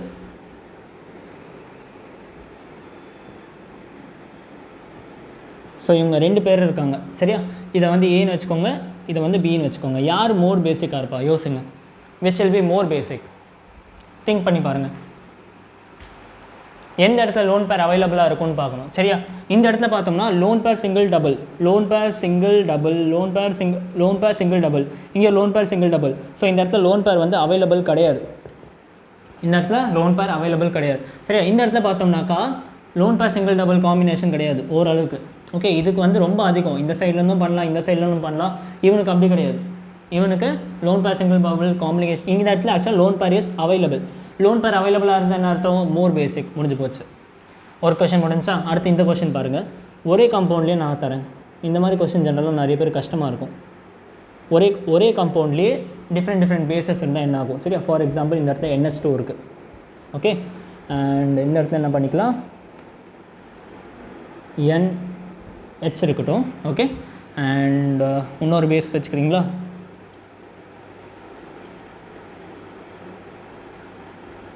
ஸோ இதை வந்து என்ன பண்ணிக்கோங்க, இதை 1 2 3ன்னு வச்சுக்கோங்க. 1 2 3.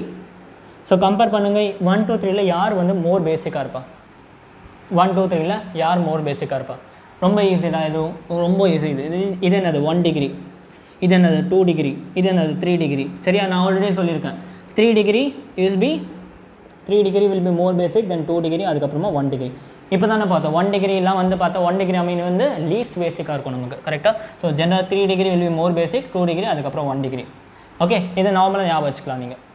சரியா? அடுத்து இன்னொரு கொஸ்டின் போட்டுறீங்களா? இன்னொரு கொஸ்டின் போடுங்க, அவ்வளோதான், முடிச்சிடலாம். Last question.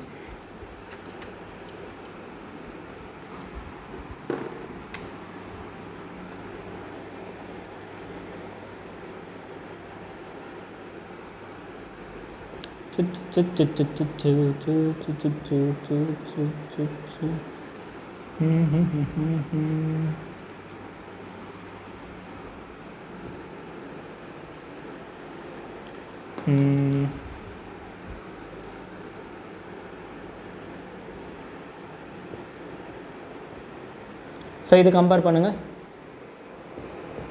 இதை பின்னு வச்சுக்கோங்க, இதை சின்னு வச்சுக்கோங்க. பேசிக் ஸ்ட்ரென்த் யாருக்கு அதிகமாக இருக்கும்?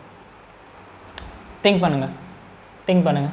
சி இந்த இடத்துல பாருங்கள், சர் எஃபெக்ட் இந்த இடத்துல எஸ்ஐஆர் யூஸ் ஆகும். எப்படி பாருங்கள், ஜஸ்ட்டு என்னது இது 1 டிகிரியா 2 டிகிரியா 3 டிகிரியா 3 டிகிரி அமீன், கரெக்டாக? 3 டிகிரி அமீன் இருக்குது.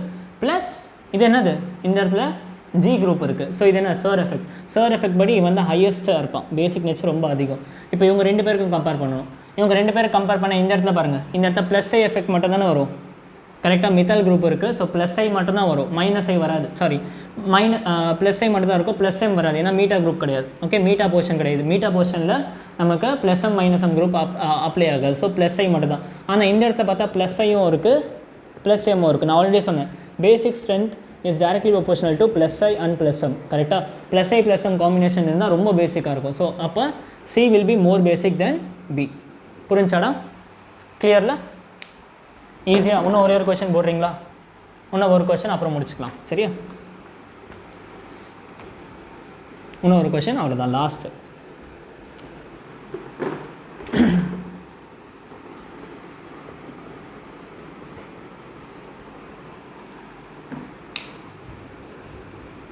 இப்போ இது சால்வ் பண்ணுங்க பாபு.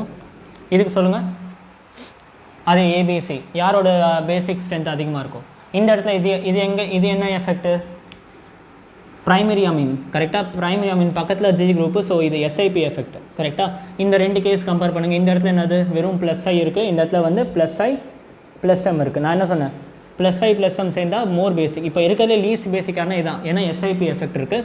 ஸோ ஏ வந்து லீஸ்ட் பேசிக்காக இருக்கும், லீஸ்ட் பேசிக்காக இருக்கும். இவங்க 2 பேர் கம்பேர் பண்ணால் இவன் மோர் பேசிக், ஏன்னா ப்ளஸ் ஐயும் இருக்குது ப்ளஸ் எம்மும் இருக்குது. ஸோ சிபிஏ முடிஞ்சு. Okay, clear? ஸோ இன்றைக்கி வீடியோ இதே முடிச்சுக்கலாம். ஏதாச்சும் டவுட் இருந்துச்சுன்னா கமெண்ட் பாக்ஸில் கேளுங்க. எல்லாமே புரிஞ்சுனாக்கா ஓகே பெட்டர். ஓகே, நாளைக்கு மோஸ்ட்டாக இன்னும் 2 லெக்சர் இதை முடிச்சிடும். ஓகே, இன்னும் 2 லெக்சர் ஜிஓசி ஃபுல்லாக முடிச்சிடும். அப்புறம் ஐசோமரிசம், அப்புறம் ஹைட்ரோகார்பன் டக்குன்னு முடிச்சிடலாம். Okay, thank you so much. Have a great day. Good by.